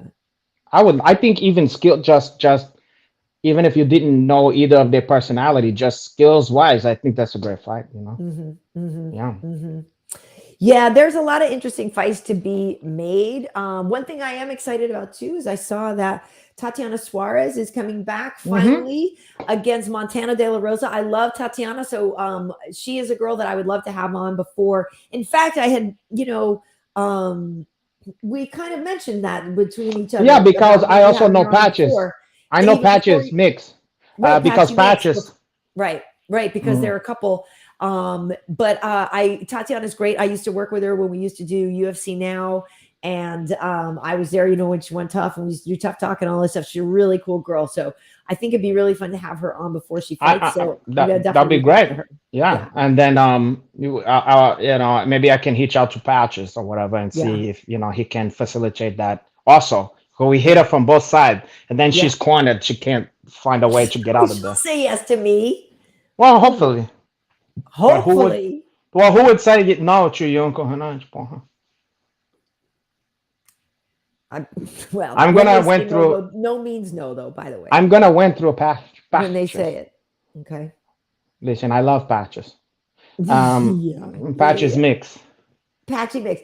Hey, okay, so Renato, you had told me, and I feel like, because like I said, they're right here. I told you I had finished. Wait, hold on. Before we get into this, your uncle Hanach have to, how you Okay, say this delicately, and drain the main diplomatic. vein for her. Okay. Why don't you Okay. do that? We'll take a little break. You go do that. I'll entertain folks while you're I'll away. I'll check these off so that these Thank perfect. thank you. Thank you. Thank you. Well, yes, Tim, we can't hear you now. We can't hear you now. We don't, no can hear you. No, no. Um, Oh my. Okay. there you are. Back. Oh, What are you doing? I'm getting. I'm strapped in like Okay. All right. Okay. Hey, so folks, a couple of things. I don't know. I mentioned it at the beginning of the show.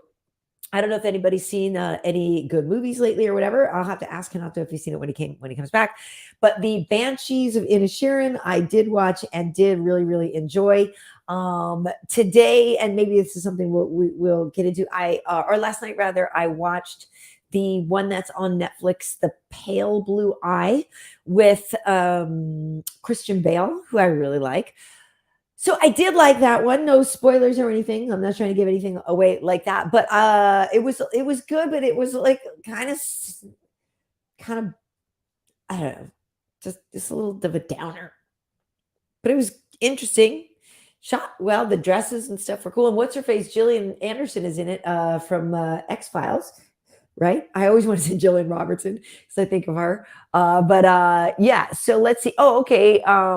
Dean, I haven't seen Avatar 2 yet. I guess there was a Rear Naked Choke, kind of like how there was a Rear Naked Choke, or was it RNC that time in Black Panther? Although I did finally, a couple weeks ago during the Christmas break, finally go see Wakanda Forever, which was so good.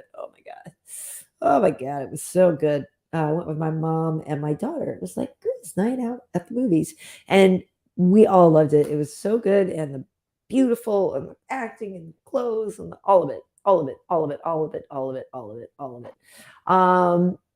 Okay, no. So yeah, Arvin, did you like the new Avatar movie? Oh, you hated it. So you're asking about did you hated it? So I haven't seen it yet. I thought about maybe going to see it tomorrow on Monday, but I'm not sure. I liked the first one, but I haven't seen it. Hanato, can you hear me? Have you seen the new Avatar movie?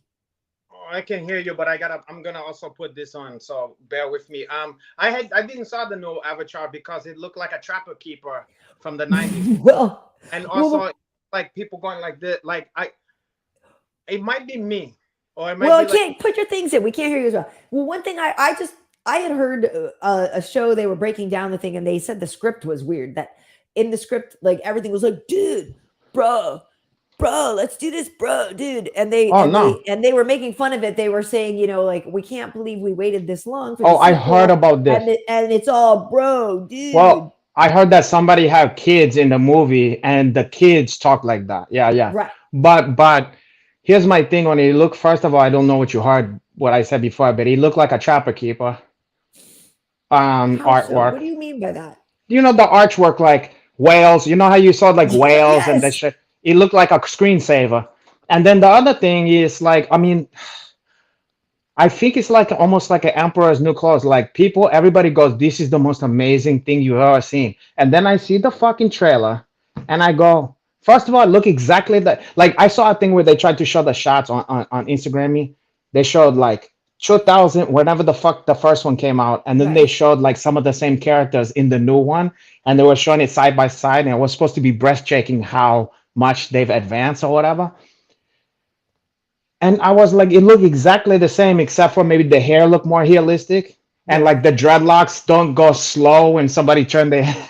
Kind of like Jar Jar Binks', remember? You know how like somebody turned their head and they dreadlocks, it takes them a while to come back or whatever. They always look like they're underwater. Yeah, in this one, first of all, they look like they're white people at like Coachella with the dreadlocks. You know what I'm saying? They look like they're from Portland, Oregon, or whatever. So for me, I'm like, am I missing something? I don't understand what I'm missing here. Okay. So I hand out to see the first one. I actually enjoyed myself. I watched it in the theater. I had a blast. I never saw it again in my life. I saw it once. I was never compelled to watch it again. Okay. I'm not against the movie. I'm not. I don't care anymore. I just don't care. I don't give a shit. Well, it's funny because I was saying to my daughter, who has, doesn't have school next Monday, I was like, oh yeah, maybe we could go see Avatar, and I was like, if you want, and she kind of was like, yeah, meh, because she hasn't seen the first one yet anyway. So then she's like, so, I don't know. Both of us are like, plus it's 3 hours long. Yeah, I mean, I probably see the fucking Banshees of Ed Sheeran or whatever the fucking bullshit. That's what I was saying. I saw that. You haven't seen it yet? No, because I'm not a big Ed Sheeran guy. The Banshee of Ed Sheeran. Well, what is it called? The Banshees of Inisherin. Inisherin, it's like a tiny little island off of Ireland.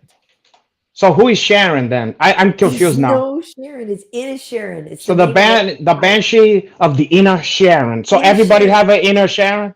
No, it's the name. Is that like a Karen? Is that a Karen? Characters live Inisherin. Is Sharon? Is a Sharon like in fucking Ireland? It's like a Karen. But it's a Sharon, so it's like your inner Sharon, and that's why the other guy is upset with the other guy. Lambs that are out of the cage, and they and he's acting like a Sharon, and then they go, he's a Banshee, and his inner Sharon is come out. No. Is it Conor McGregor in that one? No. Colin Farrell is Conor McFarrell. He's a proper number 12. He's one of them. Yeah, proper number. They do drink a lot of whiskey. But I bet you they don't drink a proper number 12. There's definitely, it's not the Black Farge, but they're at the pulp. There's many ways. I was screaming at the TV, and I was upset watching it, and like I was like shook, like I was kind of shook from the movie. I heard it's intense, but I was shook. I heard the movie's intense, and it's not really like you to be taken lightly. I heard it's like an experience, that movie. It was intense. It was intense to me. It was intense to me. There's many ways to watch the Banshee of Ed Sheeran, and proper number 12 we want to be. Proper number 12 with another donation from across the pond. And that's, can you bestow a blessing to your nephew, Poha? More money on pool. I'll give you proper number. I can't read this. We can't even buy a proper number 12 with 5 fucking quid or shillings or whatever you left to us, cara. Leave us enough to buy a proper number 12. We want to be a couple of shillings. You left us a guineas or whatever. 3 guineas. Tuppence. She gave us a tuppence. Yeah, exactly. Don't give to me a tuppence. How I'm gonna buy some proper number 12? And proper number 12, we want to be. Thank you for the donation, High. No, thank you, my brother. Such ingrate. What happened? Wait. Am I gone or is she gone? Help me. Am I gone or is Karyn Bryant gone? It's me. Oh. It's me. Whoa, look at that picture. Wait, how can we have that? Oh, okay. I swiped away accidentally. Like I was trying to. Why you do that?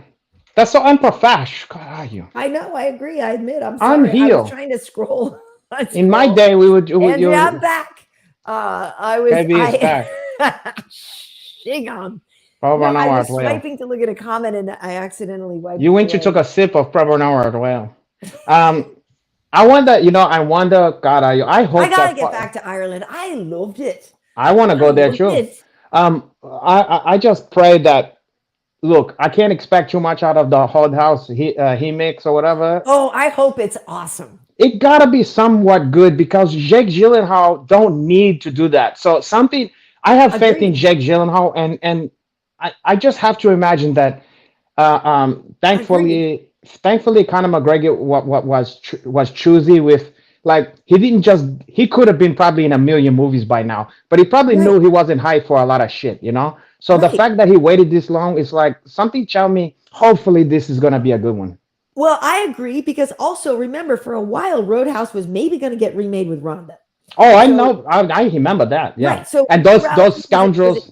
to it, and that was all going to happen, and then Yeah. she lost to Holly, and the rest is Those history, right? they that's the thing about those fucking movie studio. When you sign those contracts, you have your life to them. You give your life to them. They always have clauses like, "Hey, by the way, if you lose, we reserve the right to fuck off." To F off, Yeah. right? Yeah. So I agree with you 100%. The fact that this is the one he's doing makes me think it's because it's so, and no pun intended, within his wheelhouse. Yeah, You it's know what I probably mean? perfect for him. That it would be perfect. And the thing about it is, the guy has so much charisma. You He love does. him or hate him. Yeah. He's so charismatic. Yeah. And you're gonna want to watch him. Like, Karyn Bryant, what if you don't believe too that in this case, I'm hoping that he's gonna want to be good, and that he will defer to, you know, Gyllenhaal and directors and things like that, because I feel like he knows this can be the springboard to so much more greatness. He's already killing it. Like, I gotta believe it's gonna be good. Can you just imagine though, if the worst possible is like he's charismatic? I've seen it before, like someone who's just charismatic as a person, and then when they act, they get stiff. But you know what? He's able to come across in those fucking commercials that we gotta see every 5 minutes. Totally. So he does have a charm that come off even when he's eating lime. So you know. And by the way, and I'm gonna put the I can put the link here if I look. So Frank Karachi, the director of the movie The Waterboy that everybody loves with Adam Sandler, actually directed Conor in the series of commercials for this horse race. And if you guys remember, this was when Conor was on horseback and he was like naked at one point, and this and that, whatever. Oh, what? I don't remember that. You don't remember that? Okay, so No. I interviewed Frank Karachi. I believe you. I'm just saying. All about this.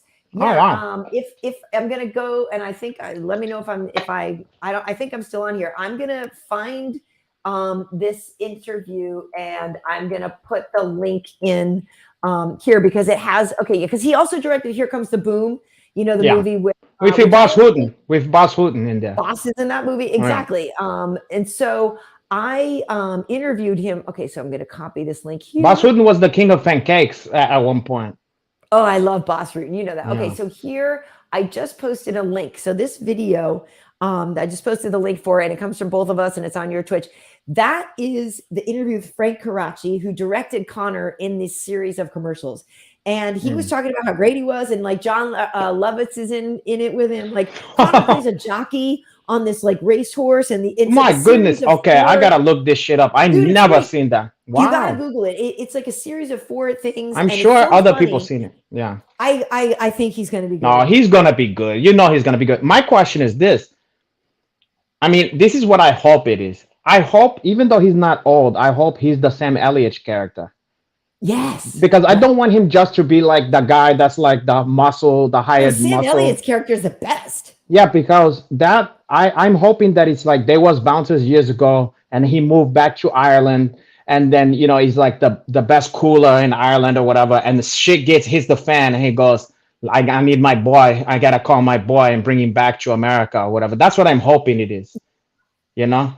I hope. I just think it's going to be fun. I don't want him to be the Ben Gazzara Hall. You know what I mean? God, please don't play Ben Gazzara. Ben Gazzara. Yeah, Dean remembers those commercials. He said they were hilarious. They were really How the funny. fuck did I miss that? I mean, really, really, really funny. Okay, so here, how about Ngannou in the Fast and the Furious? It is funny because every now and then people. Wait, he's in there? He's in there? I don't remember Ngannou in there because I maybe didn't see the last I didn't saw the last one. I seen the one before the last one. Okay. Because I didn't, because I've missed. And I didn't saw Calvin and Hobbes or whatever the fuck is that one. Right. I did though during Wakanda Forever. I was like, right on, Kamaru. You know what I mean? I still haven't seen that one, but I heard that he's so good. I finally saw it over the Christmas break. I'm gonna see it eventually. But Kamaru has a nice role in there. But like, or what's the one? There's that one, the Thieves movie. Den of Thieves with like Bisping's in it, and also like Bisping pops up. Bisping popped up on the reboot of fucking Twin Peaks out of nowhere, and I was like, that's not what I expect.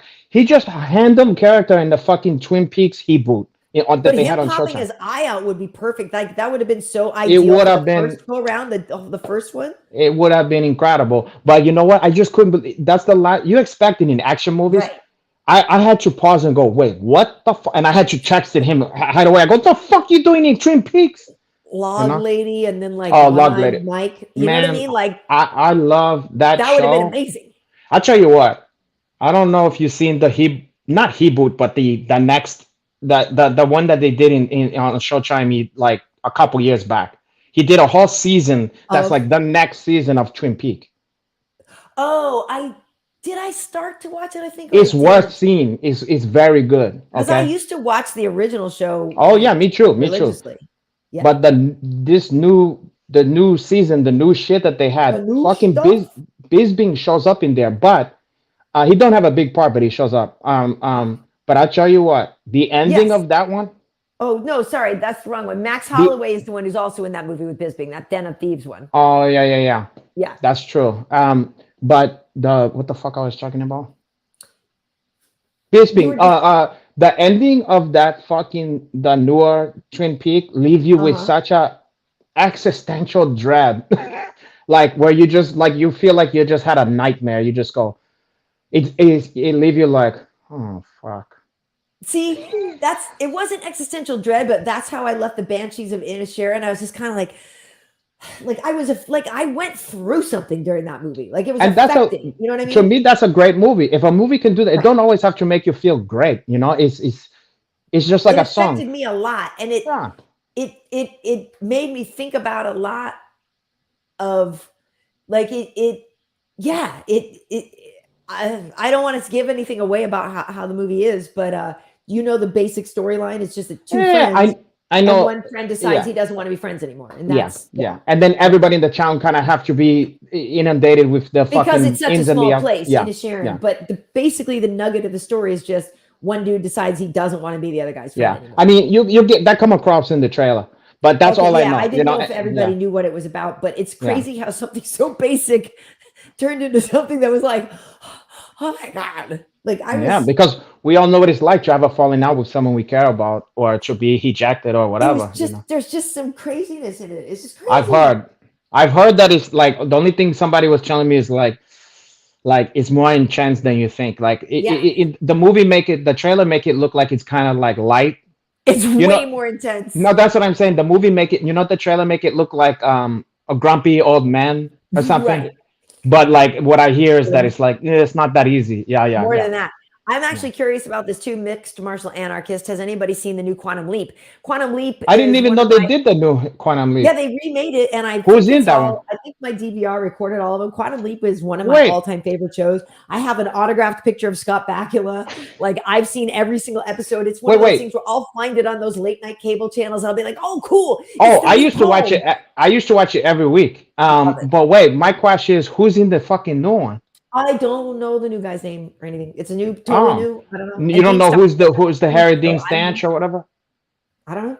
I don't know. Hey, Hanato, I'm going to grab something right here. Actually, I don't need to use the ladies' room, but can I get a refill on this? And then I was going to grab the books I wanted to recommend because you told me that you had some that you wanted to recommend. And I want to grab the one that literally I like this one author and these page turners that I wanted to share. And it's right here. But Okay, I also well, want to. help yourself, I guess. Just get up and willy nilly whenever you I'm feel not like going it. far. I'm going to just be here in my kitchen. I'm not going to take my headphones off.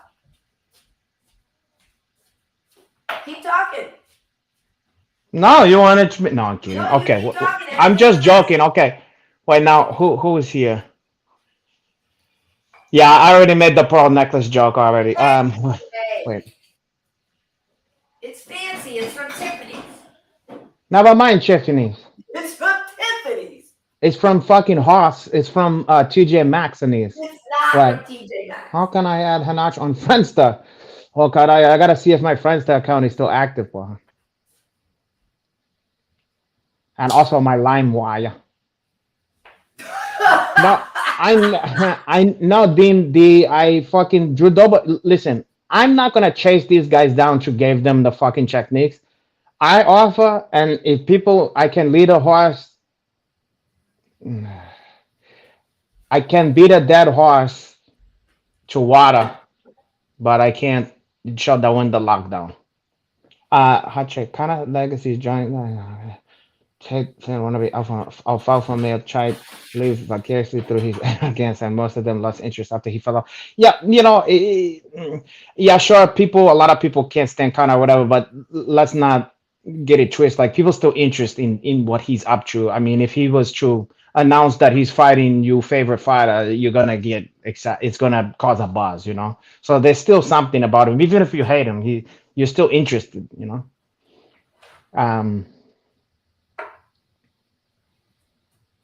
What else we got here, Paul? Why someone said pause? Did I say something like Okay. It's show and tell time. I'll give you what are you gonna show me? My spines. Oh, Some of my okay. favorite books. Actually, Well, you're okay. supposed to reveal them. You're not supposed to let the cat out of the okay. bag. But you were okay, but you were the one who, I guess, did you just finish something amazing? Like, because I am an avid reader. I read a lot now. And I decided, like, one of my things this year from one of my resolutions was like, after maybe 11 or definitely after midnight, but after 11, I was like, I'm not going to watch, anything or look at a screen. I'll just read because I really do love to read. And I really actually want to write a book. So I've been reading more because I want to write a book. So, but what kind of stuff do you read? The reason why before that, the reason why I just even brought that up is because I'm always constantly so disappointed when the subject come up with people that I know at how many adults just don't, that hitting is not even, it's as if I said, do you play the harp or something? You know what I mean?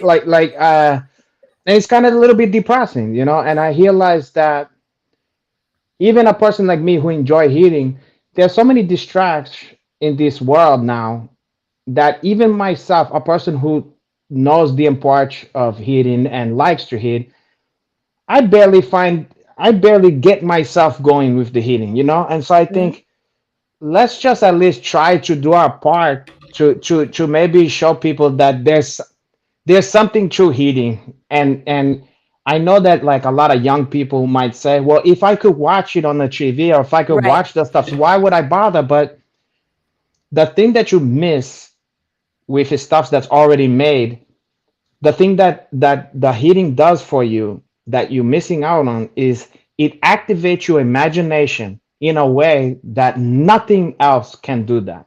Maybe a song that has like lyrics where it's like telling a story. Right. But when you're hitting a book, you'll have an unlimited budget. Right, because a video game is somebody else's imagination put in front of you. Or a movie or anything. Yeah. This is you creating all these stuffs can come out. Nothing can be quite as good as your imagination, And so the person, here's why I think I actually have the perfect suggestions because, like I said, I'm an avid reader, but what I read are mostly novels. There's a lot part of me because I really love reading. In college, I had to read a lot and write a lot of papers and stuff like that. So I really enjoy that. But I feel like since my job is information consumption, like I got to read about facts and stuff like this, I'm always consuming information.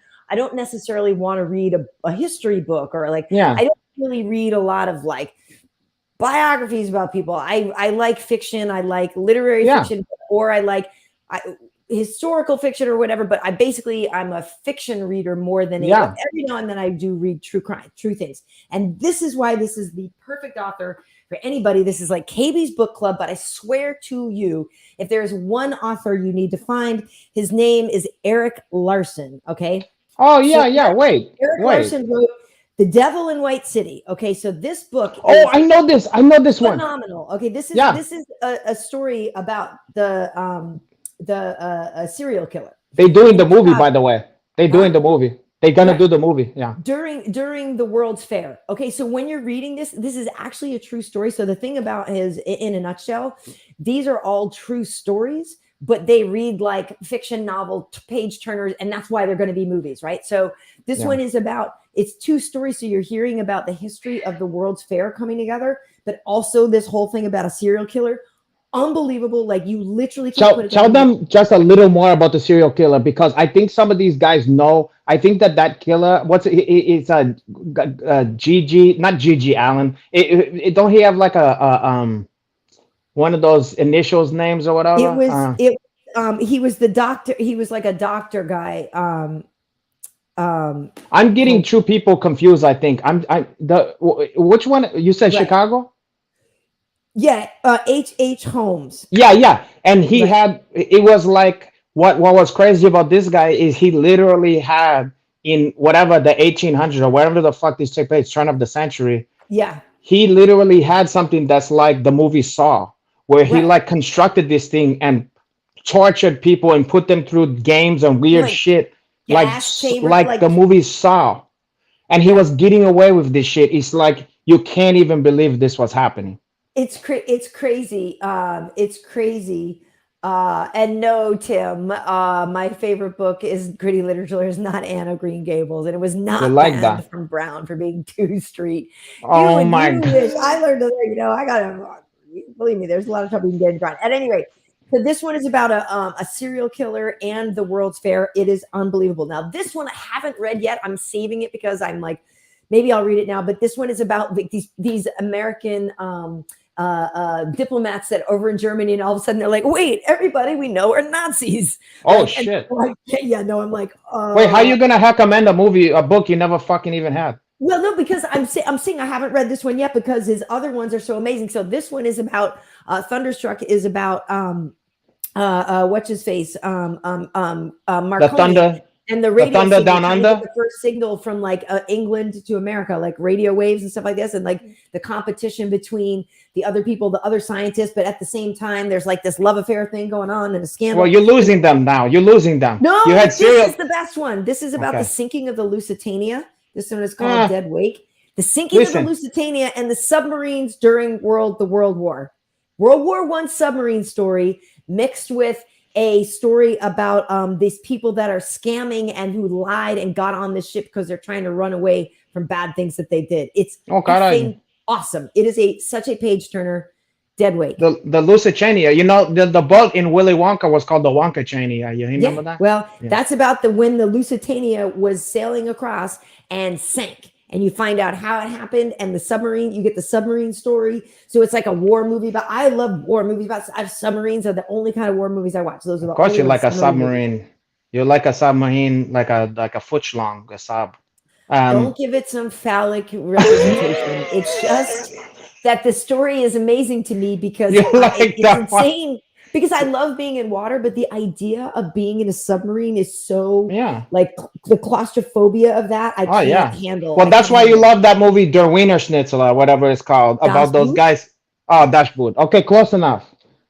You love that one. I did love that one. Close quarter. You ended up rooting for the sea. It's an amazing movie because it's about humanity. Because you end up rooting for these guys, even though they're Germans and they're not. How dare you? That's un-American, Carayo. I mean. I'm gonna report you. You just like a cute German guys, so you're like, I don't care if they blow up America. We're all connected. You're a communist. Okay, so that's all. That's all the books. What did you read then? But I agree with you that a lot of people don't read, and I think it is a shame. Here's a donation. Oh, Marcos Martinez. Woo! $100. Holy shit! Well, hold on. I feel like. Eat, drink, and be. My brother. Be merry. Thanks for the laughs and work you do to get this out. Much love to you both and to all the fellow fisters in the chat. Let me tell you, Mr. Martinez, that was first of all, it's kind. Look, I make a lot of jokes. It's kind when anybody put a fucking dollar or whatever. Of course but it is. To put $100 is very, listen, we know people don't have to do that, and that's very sweet to do that. I'm a very appreciative of that. Now, is it gonna change my lifestyle? Well, no, I shouldn't. I shouldn't give you a backhanded compliment. Thank you, my brother. But wait, what were you talking about? Well, we were talking about books. Dean D is saying they got the Ben Askren book that was written by Chuck Mindenhall.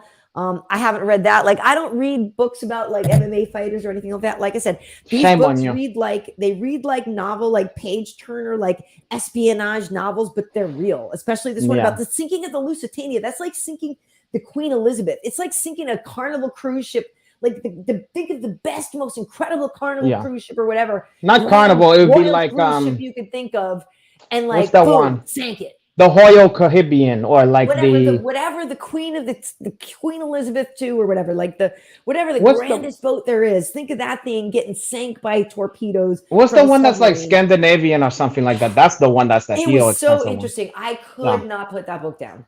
No, I've heard about that guy's books, especially the one about. I'm literally every time I go to the bookstore, I'm like, is there any new Erik Larson books?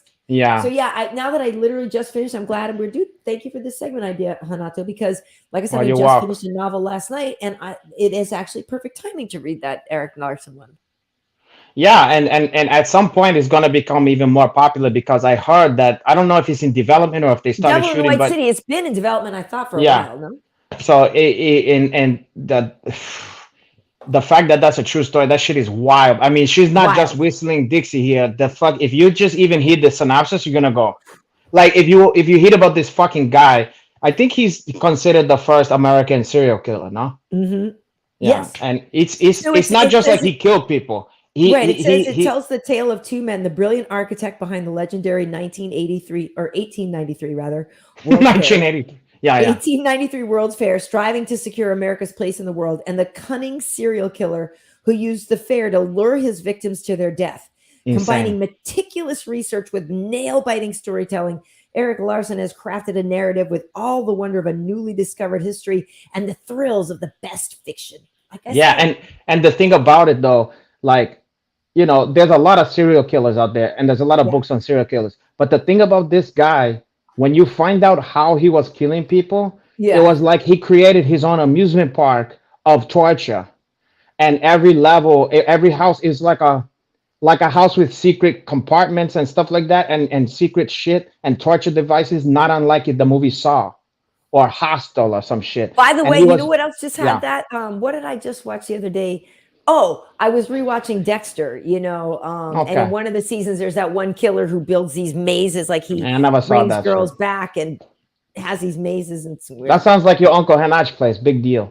He bring girls back, and there's a maze. There were no water beds on this guy's house, so. Well, let's say that's where your Uncle Henach's life is more interesting now.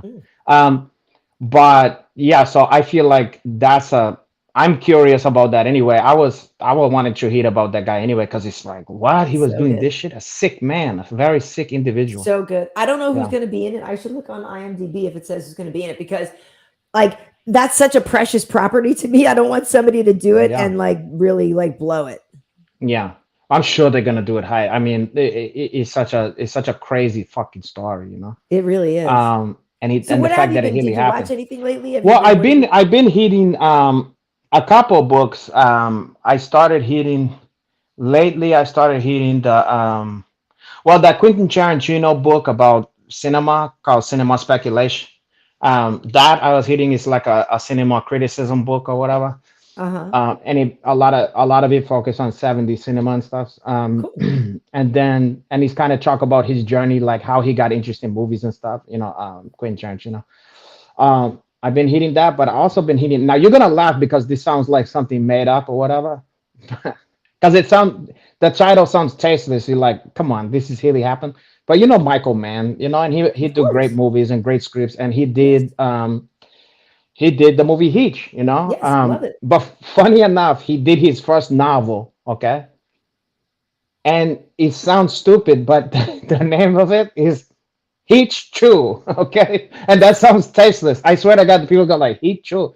What? And it's almost like he did it on purpose to like, I know, it's like, Heat Chew. But what it is literally a sequel to Heat, okay? Now, as you can remember, all the characters of the criminal side got killed, you know? Yeah. Spoiler alert. Except one fucking, if you didn't saw Heat by now. Except fucking Val Kilmer, who was badly fucking shot or whatever, but you remember he fucking narrowly got out of there because Yeah. his wife was supposed to set him up, and then she was Right. like, "Oh, caralho, ixnay on the," you know Yeah. what I mean? So it picks up height after like he's just Oh, so in it like a. follows his character? It starts him in like a flop house in Koreatown, and he's just kind of getting groggy because he's losing a lot of blood, and I'm not gonna ruin anything. So you get there, and it's like he's like, where the fuck am I? Like when you take a nap in the middle of the day, you wake up, where the Yeah. fuck, what the fuck? So he's kind of discombobulated, whatever. So we're now dealing with him trying to get his ass, because so many cops died in that shootout. Mhm. Everyone's looking for this fucking guy. So he's with John Voight's character the guy's trying to find him out, and it's not Yeah. easy. And he's dying basically, so he's trying to figure that out. And then during the course of the book, now I haven't gotten that far in this one yet, but Mhm. supposedly during the course of the book, now we go back in China and we get to see young Pacino, how he was coming up in his, being a detective. We've seen the exploits of the De Niro character and how the guys got together in the first Nice. place. And supposedly now it's gonna lead towards him converting this to a screenplay and making this grand So fucking it's a movie. prequel. It is a prequel. Well, More it's than no, it's both. It's what's happening now, and then like in this TV show, you watch these fucking great prestige shows. They yeah. always jumping back between now and then what happened Right. on Right. the Well, past. like I might start Better Call Saul soon. So it's Yeah, that and kind of thing. that one does the same shit. It jumps into not the future, but it goes between the Right. present and the flashback. And I'll tell you what, his hiding style is mwah. His hiding style. Michael This Mann is wrote the yeah. book, you say? Yeah. This is his first, novel. I mean, he's hidden Right. every fucking screenplay. But I tell you what, his hiding style is lean and mean, and like that shit moves. It's good. If you like that type of book, if you like crime fucking shit, I do. Yeah, I like that kind of stuff. like Elmore Leonard. Well, and what's his face? The one that wrote Gone Daddy Gone. Gone Baby Gone. You're thinking of me, so you're thinking Zaddy. You're thinking No, like Dennis Gone Lehane. Zaddy Gone. Dennis Yeah, Lehane. He's it's very Gone Baby Gone, porra. He's very good, Dennis Lehane. Oh, he's great. And He did a lot of also, good stuff. you know what else I loved?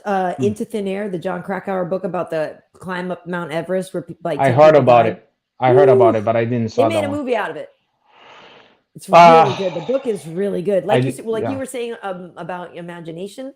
That is yeah, one in which I would highly recommend because obviously you saw they made a movie and it's cool, and you can see what the mountain actually really looks like, right? Like it's not hard yeah. to find footage of Mount Everest, but reading it and thinking of it in your own head about when they describe how cold it is or how thin the air is or whatever, like you can kind of personalize that Well, more than just watching you it. know what I just thought of when you were saying that, trying to explain to someone who haven't gotten into heating yet.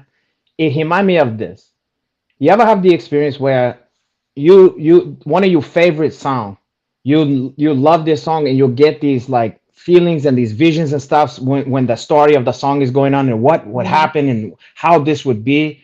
And then one day you find out there's a music video for this and you go, oh, let me see that one. Right. And almost ruin the song. You go, that's not how I saw this vibe of this song. So Right. it's like the book is like the personal experience you had with that song all your life.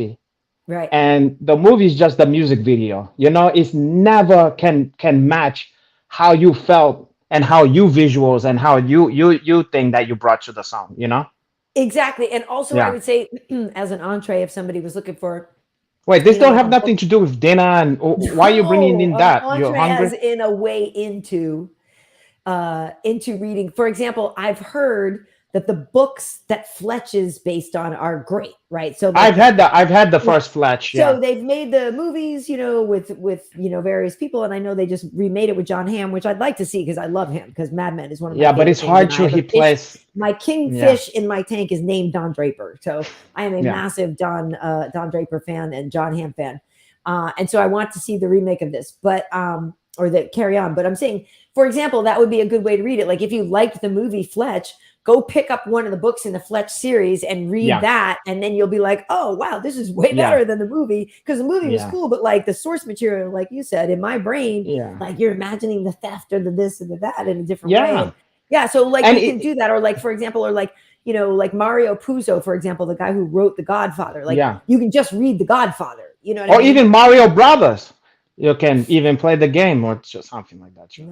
Now, what was the other thing I was gonna say about that? Wow, what the fuck I was gonna say before you brought up Mario Puzo? I was just saying read Fletch or watch Fletch. I was gonna say yes, just like that. I like to do that too. I'll find a movie that I like a lot and then read the book that I never had, And what happens is sometimes too, instead of comparing them, you also just go, wow, this fleshed out some stuff that they didn't even have time to go into in the movie, and it becomes just a companion piece to the movie, Well, there's one in particular that I would highly suggest is if you liked that movie Ready Player One, which was really I heard that's cool. A good book, yeah. So the book was amazing, and the thing about the book was more interesting to me because of the references in it. So they couldn't get the licensing for all the things that they mentioned in the book. So the movie had different things, but the ones that are talked about in the book are so much better. And so they just hit home so much more. So if you liked the movie, I would highly recommend reading the book instead. I've heard that's a great book. Yeah. Yeah. I mean, the movie was whatever. Read the book first because the book is awesome. Yeah, I heard that the book is way better than the movie on that one. I think there's a follow-up, though. I have not read. So I have a couple of, speaking of that, I actually have a couple book that fit into that category. Tim was saying they've been enjoying Hermes Franca's autobiography. Jim always find a way to fucking bring Hermes Franca into the fucking picture. What a story. What a harrowing story of Hermes Franca. But it's funny, now that I'm looking at this, almost every fucking book that I had for this is also a movie. Are you serious? Yeah, it's crazy. I just didn't even notice that till just now looking at this shit. Because I'm like, I have a couple like that. I'm like, every fucking one of them is this. Now, I've talked about this. Why don't you pick up? I'll tell you what, Renato. I can loan you this. Let's meet up for dinner. I will loan you this book, and you will love it. The one about the. I'm not gonna love that. Or you should read the one about the. Well, you read the serial killer one. I didn't read it. I just know the story. I know about that. Yeah. No, I know about that. I would read that one. That's on the list. Yeah, you can loan to me that one. But listen. You gotta get it back though. Then I don't want that one because you're gonna leave it at my place. Like how you leave it, you're gonna leave a hair clip. So I've been to your place. You're gonna leave your pearl necklace there. You're gonna go with the pearl necklace that I'm give you, and you're gonna leave the one that you brought. No, I don't want anything from you. You don't want, but you need. No, I don't. So listen, never mind that. I'll send you one from Amazon. I'll give you one from Amazon, from the Amazon jungle. The anaconda. Listen, enough about your sexual desires and your appetites. So listen. Now I've talked about this before. I think. Oh God, here we go. Now look at you. You're getting titillated from that one. We giggle because it's that one true. had like a slow burn. That was like, okay, that's funny. And then I was like, all right, wait a minute, that's actually. Yeah. You feel it in your diaphragm. I don't want to snort again. You will, though. That's funny, though. That's funny. Oh, God. Oh, boy. Here we go. Look at this one. She can't. Oh, God. What? Help this woman here. That's funny. What? Oh, that was funny. Actually, that was funny. Good on you. That was funny. Once in a while, your Uncle Hannah. Oh, here we go. The snarch. How do you even do that? Now you've got like a snort in kind there. Like, so I was telling people at the beginning, or maybe I wasn't. I did mention that Raquel Pennington was our guest last week. No, was she ever? And Rocky was saying it was crazy that she was saying even though Tisha, her wife, is the one that is pregnant, she was going through all kinds of crazy stuff with her body, being like like phantom pregnancy type thing. Mm. But anyway, she talks about that. She talks about the fight with Ketlin Vieira and how if, when she wins, that she's going to be undeniable for a title shot. Like, it's definitely worth watching because Rocky is fighting this weekend. Now it's fight week for her. And then afterwards, I might get hockey pregnant so they can have competing children. They can fight each other. You pregnant, girl. Yeah, I'll get you pregnant. I'll get exact. Stranger thing have happened. Let me tell you something, Karyn Bryant. But okay. So, and I think I've talked about this before because I'm just enchanted with this book. Okay. But back to the books. You remember? Okay. So heating is fundamental. HIF. You remember HIF? Yeah. So now this may seem like a joke, but it's a very good and it's very near and dear to my heart. Now the movie Carlito's Way. Of course. But Carlito's Way was, a lot of people don't know, was based on these fucking incredible novels. These two incredible novels about Carlito Brigance. My friend was in the movie. Yeah. I know. We talked about this. You know why? Because I said I saw your friend in fucking Whole Food, and she looked like she wanted to talk to me, and I was like, no, she didn't. She's married to Rob, and they're awesome together. No, and, I got a business card and everything. Like, I would have been even more awesome together. Hands off of Ingrid, please. Listen, Ingrid would have loved to meet somebody like myself. Hands off. No. I want to, well, if Sean Penn is good enough for her with your afro or whatever, your Uncle Hanach's not good enough for Ingrid? No, Rob is. If you've seen the movie, you know who we're talking about. Couple. They're like, he's a producer. They're great. Like, I'm adorable. And I'm not a producer, but I can introduce us to some produce that I have here. I have a cucumber. I may have zucchini. I have eggplant and plantain. Huh? Don't be sorry. This is a blessing in disguise. For those who know, she's in the cute white outfit, like the middle mini. Where she's like Carlito. She's like, you look. What is she saying? That one? She's like, I heard he got a yacht and whatever. Anyway, she's hands up.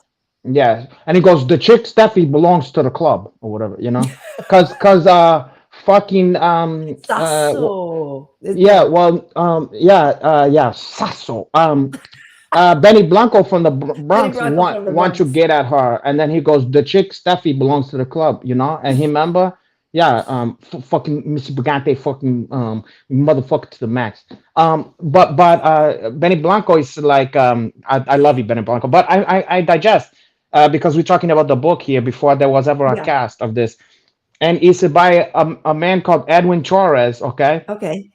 Who was actually from these the Huff streets of Spanish Harlem and was in the criminal justice system. He was like a defense attorney. And so he'd been through all this crazy shit and met all these heel gangsters. He knows it from both sides. He knows it from growing up around these people, but he also know in like the criminal justice side of this shit, which is why there was a lot of that. Is more of it in the book, but in the beginning it start off with him, coming out of prison or whatever. Anyway, so this book is about his exploit as a young man and how he got to be who he is, like from being a kid. Like this goes from him like being a first generation Puerto Rican in Spanish Harlem, okay? But then the movie, even though this one called Carlito's Way, the movie that we know as Carlito's Way start in this book called After Hours, which is after he get out of prison, him trying to rebuild his life, and it's all the events of the movie Carlito's Way, but it's really based on the book After Hours. Funny, I have some books that were turned into movies. Yeah, but like let me tell you something. Usually those books is not a piece of shit if they made it into a movie. Oh, She's Come Undone. I think they made that into a movie. Never mind, She's Come Undone. We're talking about Carlito's Way here. You've come undone. Well, and I have some of the what's his face, Palahniuk, who wrote Fight Club and stuff like that. Oh yeah, Chuck Pokolnik or whatever, Chucky, or Chuck Charles Chuck Barkley, Chucky Palahniuk. Chuck Palahniuk. Yeah, Charlie Palahniuk. Or Palahniuk. I don't know. It could be Palahniuk, but or how did Joey Diaz say fucking Steopic or whatever? You ever heard it talk about? Yeah. Steopic or Kalabib. That's a Chuck who called it No. Bless his heart. I love me some John Travolta, but remember he was like, the wickedly talented Adele Dazeem. It was Adele. It was supposed to be It was supposed to be. It was supposed to be Ida Menzel or whatever. Adina Menzel. Yeah, Adina Menzel. He goes, Adele Dazeem. He goes, but the funny part is he goes, the wickedly talented. You know how he starts it out? He goes, Adele. Like you can tell, and it's so crazy to me because like the Golden Globes are on today too. But like when people aren't used to reading prompter and everybody thinks it's so easy. And by the way, it's not fucking easy. I've had to do it. For the record, all of you who love to use the Bisping thing against me, but we don't have one. We don't use one. But I am actually very good at reading one. It's a skill. And it's not my favorite. Know it, and when he didn't practice enough, obviously, like I said, I love him. But if he didn't practice and he just saw it, and his brain was just like, "Oh hell no!" Like that. You like if you don't. It's like he had a stroke. It's like a stroke he had. He goes, I doubt that's it. And they're like, excuse, what the fuck did you just say? Because he was trying to buy time with like adding a little flair. Because he's like, what does that say? I've had to do it for a couple stops, and I was very uncomfortable with that. I'm like, I'd rather just wing it. You know what I mean? Like, because I can't. It's hard to focus on that and stay engaged. I'm very good. And I was told by one of my producers at Fox that I was the best teleprompter reader that he had ever worked with. Oh, excuse the fuck out of me. I made it sound natural, you know. Well, it is. No, let me tell you, it is a skill. I'll tell you what. You know where you can see that more than anything? Some people on Saturday Night Live can just know how to do it, and some people is just straight up like this. Hey, so hey, good to see you. You know, or no, the other way. Like, dude, I watched for a few minutes the other night. I was horrified at the bad reading. It's hard, but you know, you can't blame them. They have an impossible job to do. It's impossible. You know that the amount of shit that they have to. You can't do that job without hitting that fucking teleprompter. For sure, and I also give them. I give them a pass to a degree because I know the scripts can change up to the last minute. And so what you rehearse may not be what you're supposed to be doing live. That's so like me on the soap opera. But they could be better. Yeah. And some hosts is better than others. You know, it's Japan. I watched for a few minutes the other night. I was like, I gotta go. It happens. It happens. You know, to their credit, it's an impossible job. Okay, back to my fucking stops here. And I know that I probably talked about this before, but I'm going to talk about it again. A lot of people don't know. Now, you're going to think this is like I'm making these bits I'm doing, but this is real stuff. Now, a lot of people is familiar with the movie Shaft, okay? With Richard Roundtree. I'm not as familiar as I should be. With Shaft. Yeah, you need to get more acquainted with Shaft, okay? But the Shaft, as good as, you know, look, it was groundbreaking at the time. It was groundbreaking at the time, whatever. But when you hear the book of Shaft versus the fucking movie, you will be like, Shaft, the movie is duty. Because Shaft, the character, is so fucking dynamic. It's like he's a private dick, no pun intended. But this guy is fucking smooth, and you always hearing his inner thoughts, and he's cool as fuck, and he's just one of the best fucking characters in literature as far as I'm concerned. I fucking love his Shaft, and it's very New Yorky, and you know I spent a lot of time in New York, and you get all these neighborhoods and these fucking. I can't sing the praise of Shaft enough. But now in this version, you have the thing from the movie because you know it is what it is. But it was made by this guy Ernest Scheidemann, who is a great screenwriter in his own right. You know what I mean? But he's a Jewish gentleman. Funny enough, he makes the most famous black detective of all time, but he's a Jewish gentleman, okay? And then Shaft have very many adventure, okay? And he's like James Bond, you know, he's bed down with all colors of women and every kind of woman you can imagine, black one, white one, Chinese, whatever. Opportunity. Oh, God, and he's good at what he does, God, let me tell you. And women tend to respond to the vibe that Shaft is giving off. But one of the great unexpected treasure now, you know, down the line, you're going to put Shaft in a lot of different adventure. You know, there's Shaft's Big Score, there's Shaft Have a Ball, Shaft in Africa. But when you're trying to hunt down the line and you have a lot of New York stories or whatever, you'll get to one of my personal favorite. Okay. Shaft Among the Jews. And he's dealing with in the Diamond District, there's a lot of these robberies going on with the Hasidim, okay? And this is, you know, is hidden by a Jewish gentleman. Yeah. Ernest Scheidemann.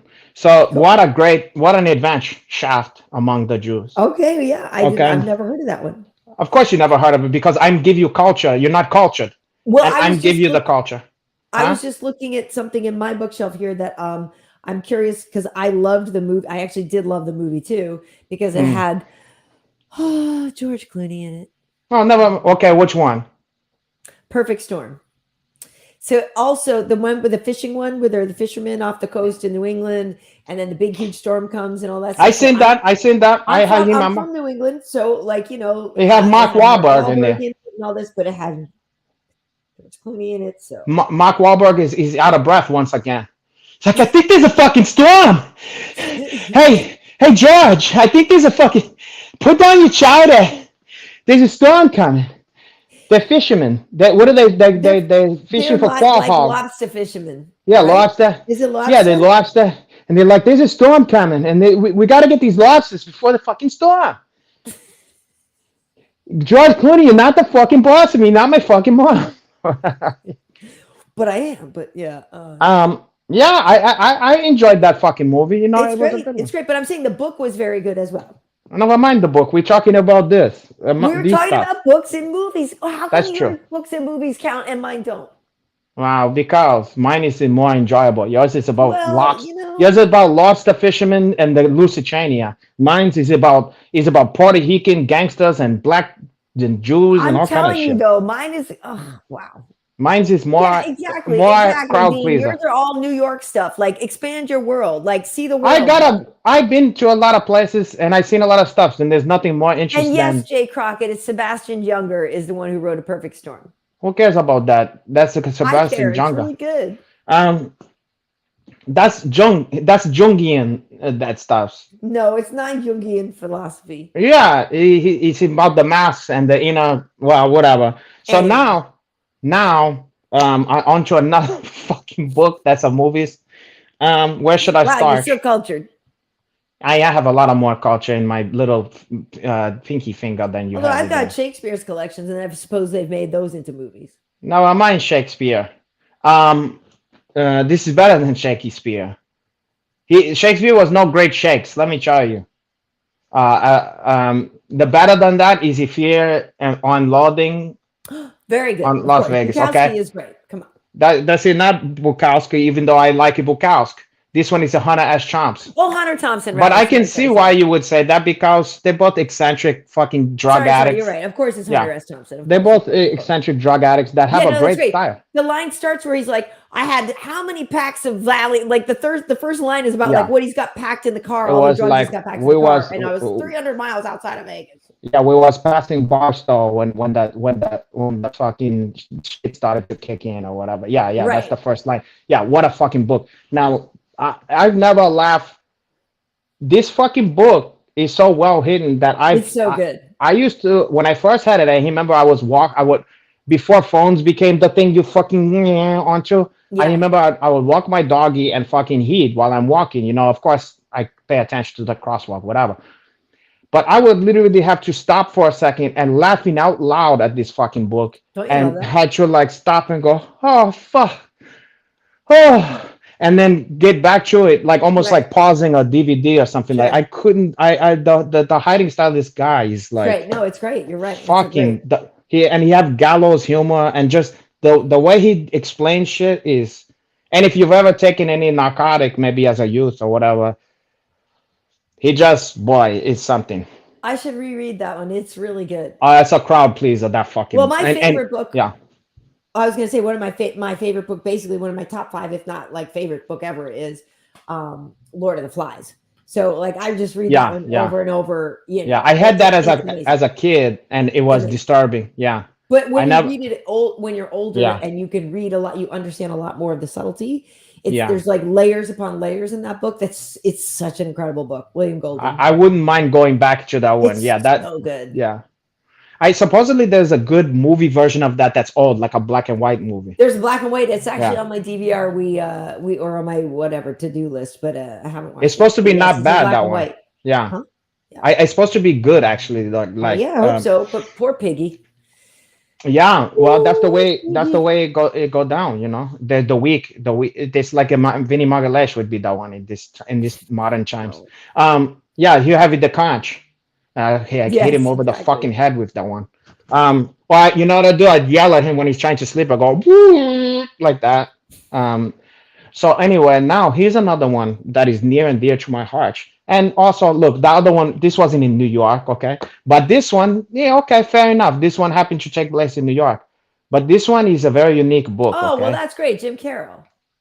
Yeah, not Jim Carrey, Jim Carroll. Carroll, I said. Okay. You said Jim Carrey. You think it's about the No, life and they chimes made a of Jim movie in Carrey. that Leo DiCaprio because Yeah. that's when I first met Leo because when I was a Oh, VJ, here we fucking go again.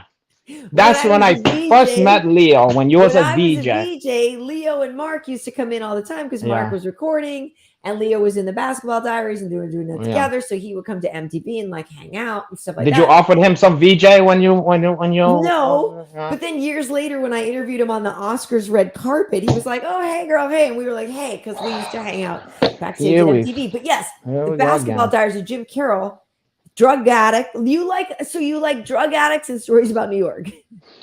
I like that too. But the thing is it's less about that they happen to be drug addict or whatever.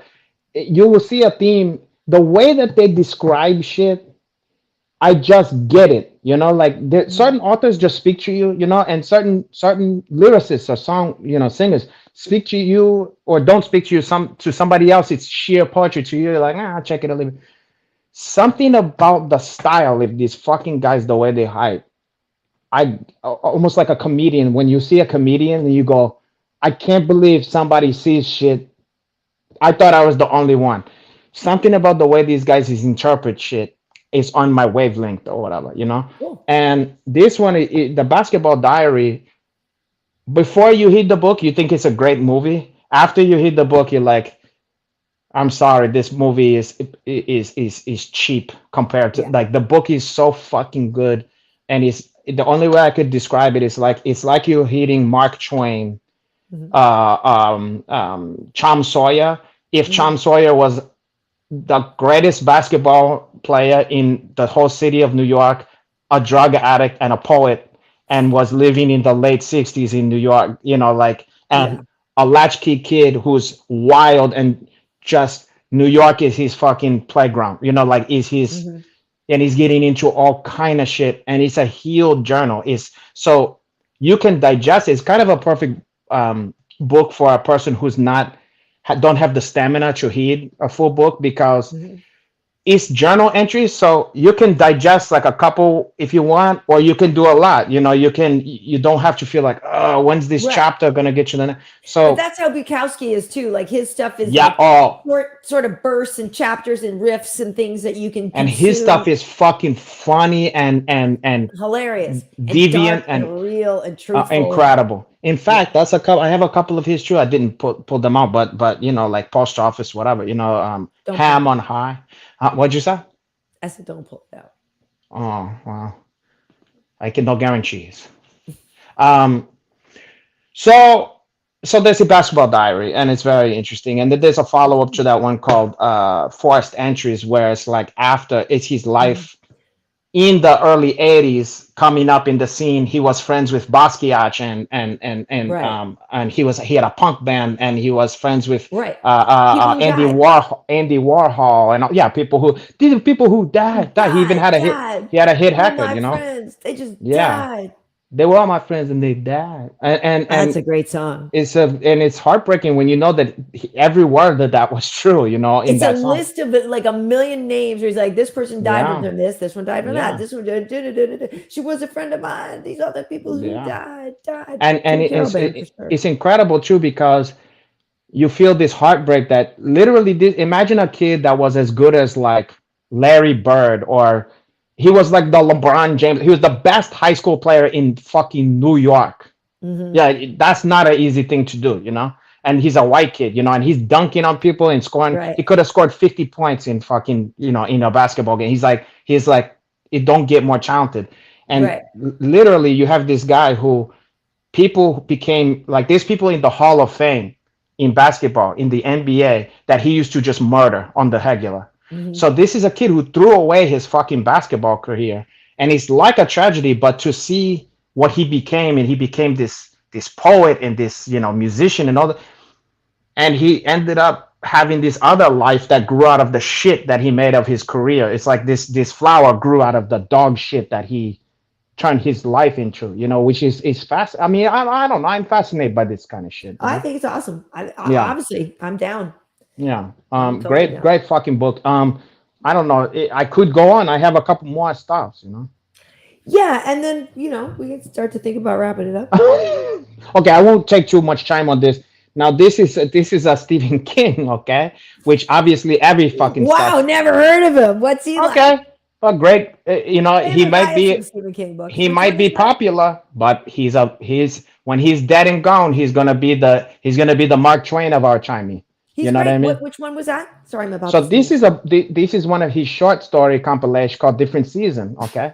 Oh, caralho, you sneeze to make it to sneeze. Excuse me. Different seasons. I'm So sorry. this one is called the Different Season.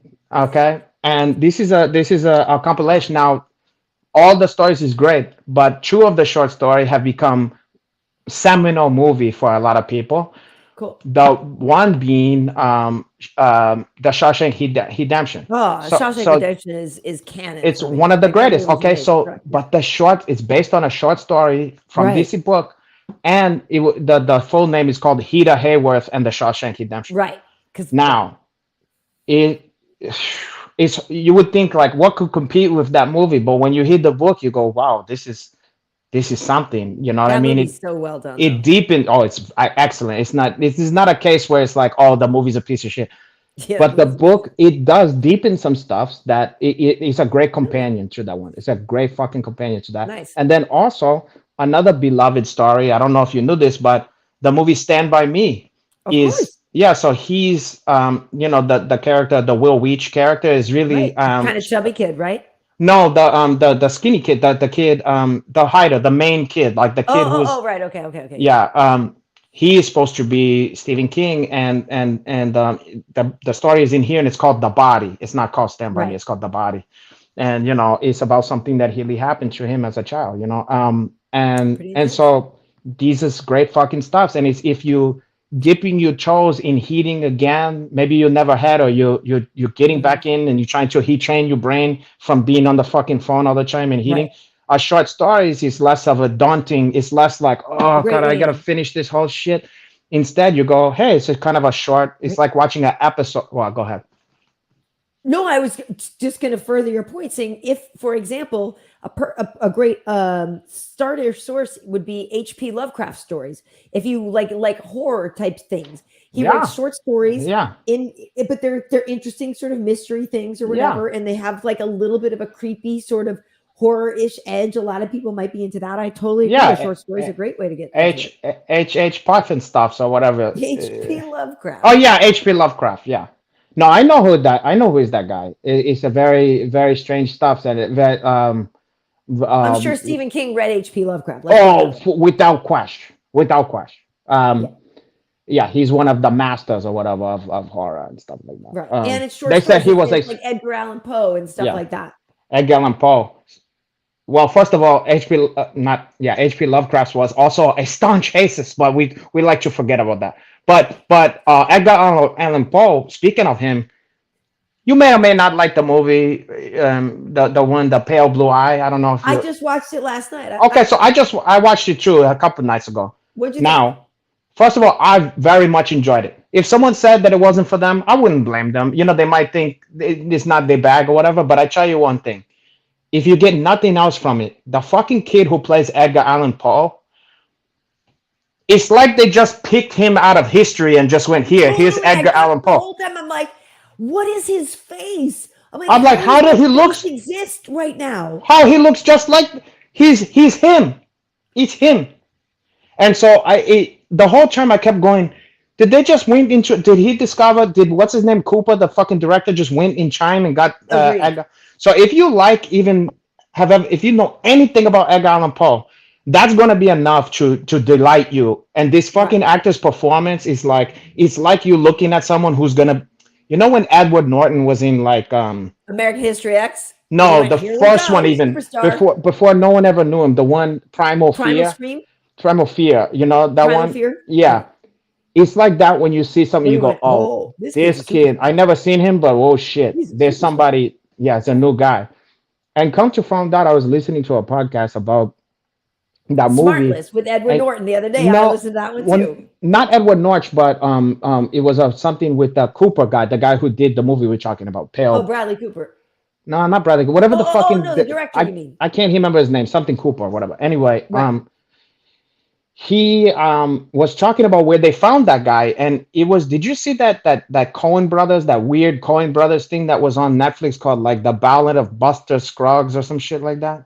Mm-mm. Well, there's like it's like these I weird like the shorts. Coen Brothers, but I don't think I Yeah, saw that. it's like these weird connected short story kind of things or whatever. And Yeah. and the character he plays is like there's this guy who who's like one of those people who does like those medicine shows or those freak show kind of stuff. Like he takes it on the West. It's like Liam Neeson or something.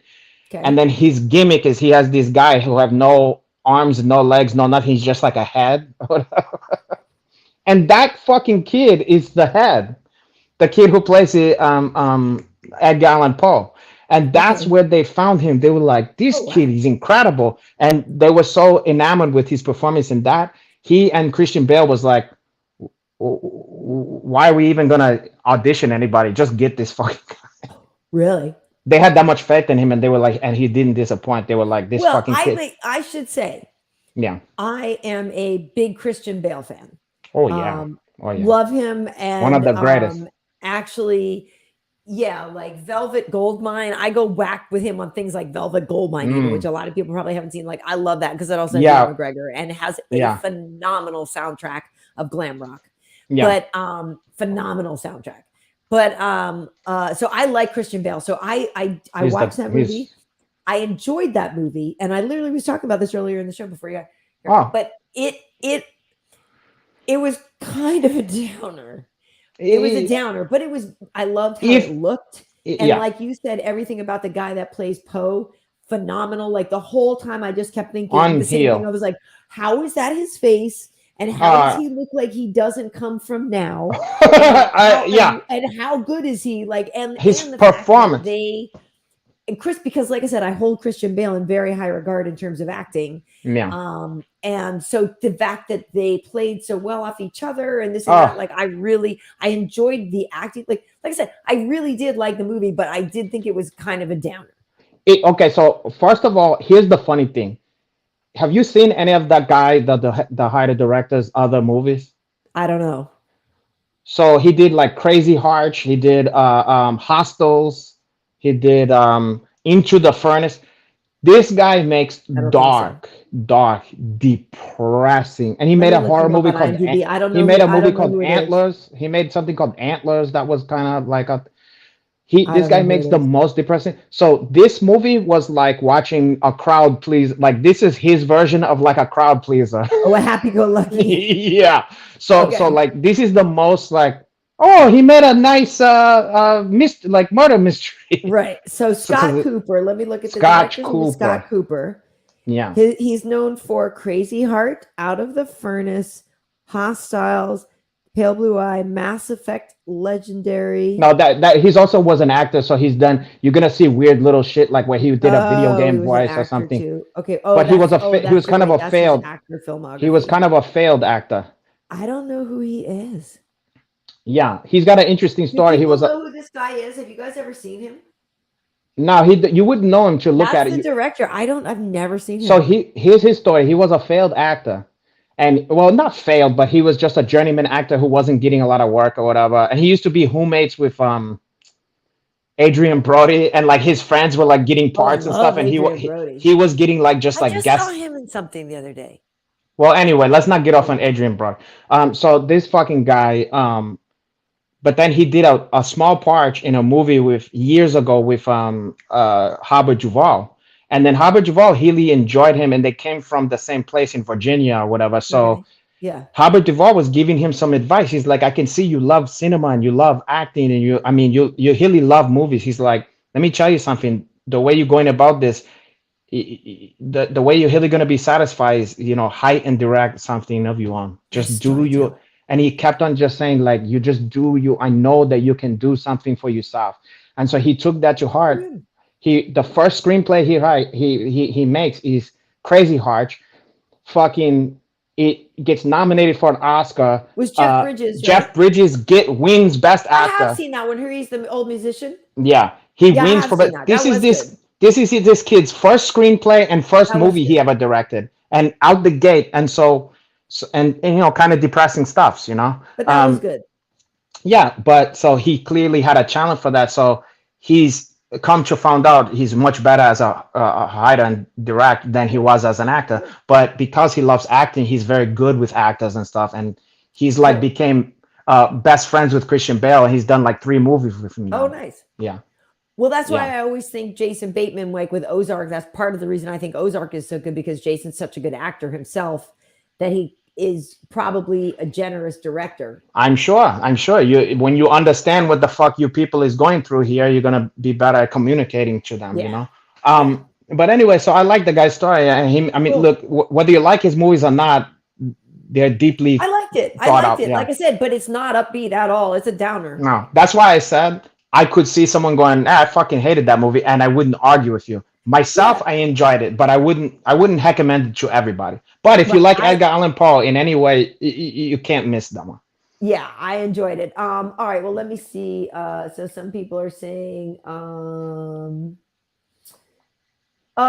The Machinist, obviously, if we're talking Christian Bale, The Machinist is like epic. Which that's is some incredible. Crazy shit. Infinity, though, is saying they only see Batman now when they look at. Well, that's if you maybe never grew up. If you grew up and that's all you saw him in first, yeah, maybe so. But Omega's saying he was the best Batman. I don't know. I mean, Keaton, Kilmer was good. I mean, obviously we know the Clooney ones were weird, but I think Michael Keaton was great.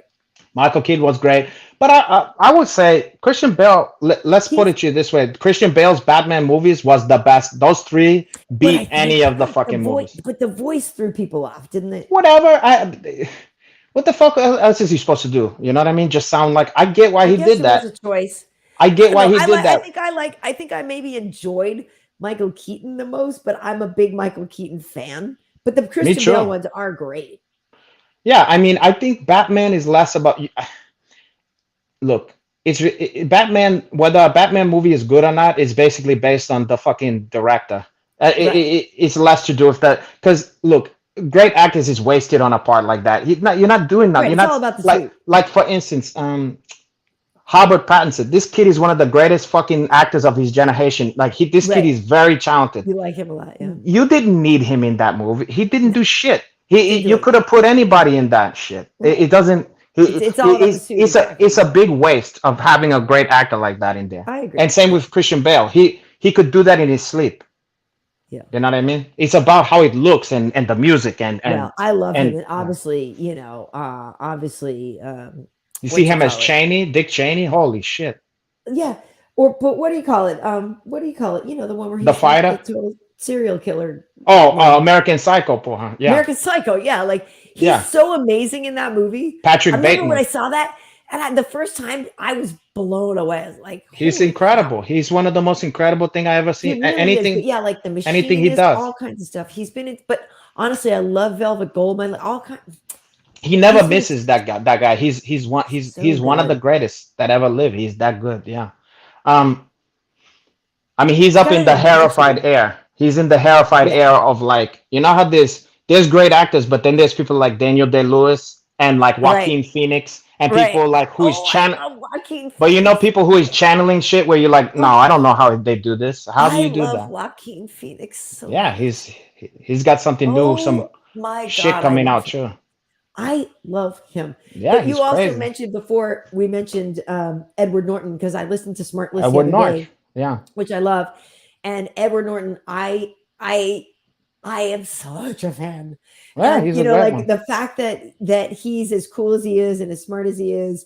But yeah, like you said, Primal Fear was like a real star turn for him. But every time I watch American History X, it's so captivating. Yeah, it's crazy. He's so magnetic. He's so good. Oh my God, he's so good. He's very good. And you know what I just found out about this guy? This may make you like him more or less. I don't know, but there's some kind of thing. There's some kind of show, I guess, where they they take like a celebrity and they go deep into their heritage or whatever and find out shit that they never knew. Oh yeah, I've heard of that show. You know what this guy found out? That Mm. his great grandparents. I mean, I'm talking about Edward Norch, not just a distant cousin or something like that. Right. His great grandparent, great whatever grandparents is John Smith and Pocahontas. No way. Yeah, like he's literally of the two of them. Holy Like he crap. comes up, and he would look like he was in shock or whatever. And they because But you know what? You put him in a pilgrim outfit, you're like, yeah.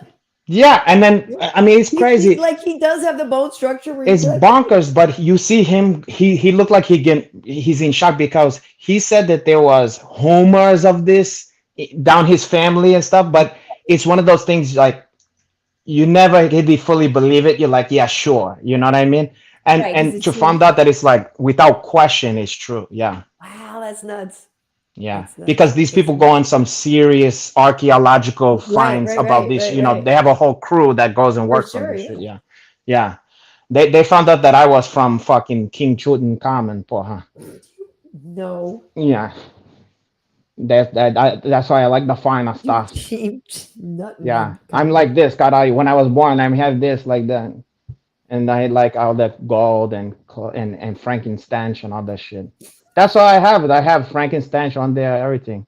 But anyway, here's one more stuff. We should Let wrap me it up though. I am gonna wrap it up, but I'm just gonna say now for the short stories is for the people who maybe don't have enough stamina. If you got even less stamina than that and it is more daunting, I'm a big proponent of the comic books. I like comic books, okay? And some of them can be very adult and Graphic stuff like that. novels, Now I would say that this one here, okay, is a very unique story.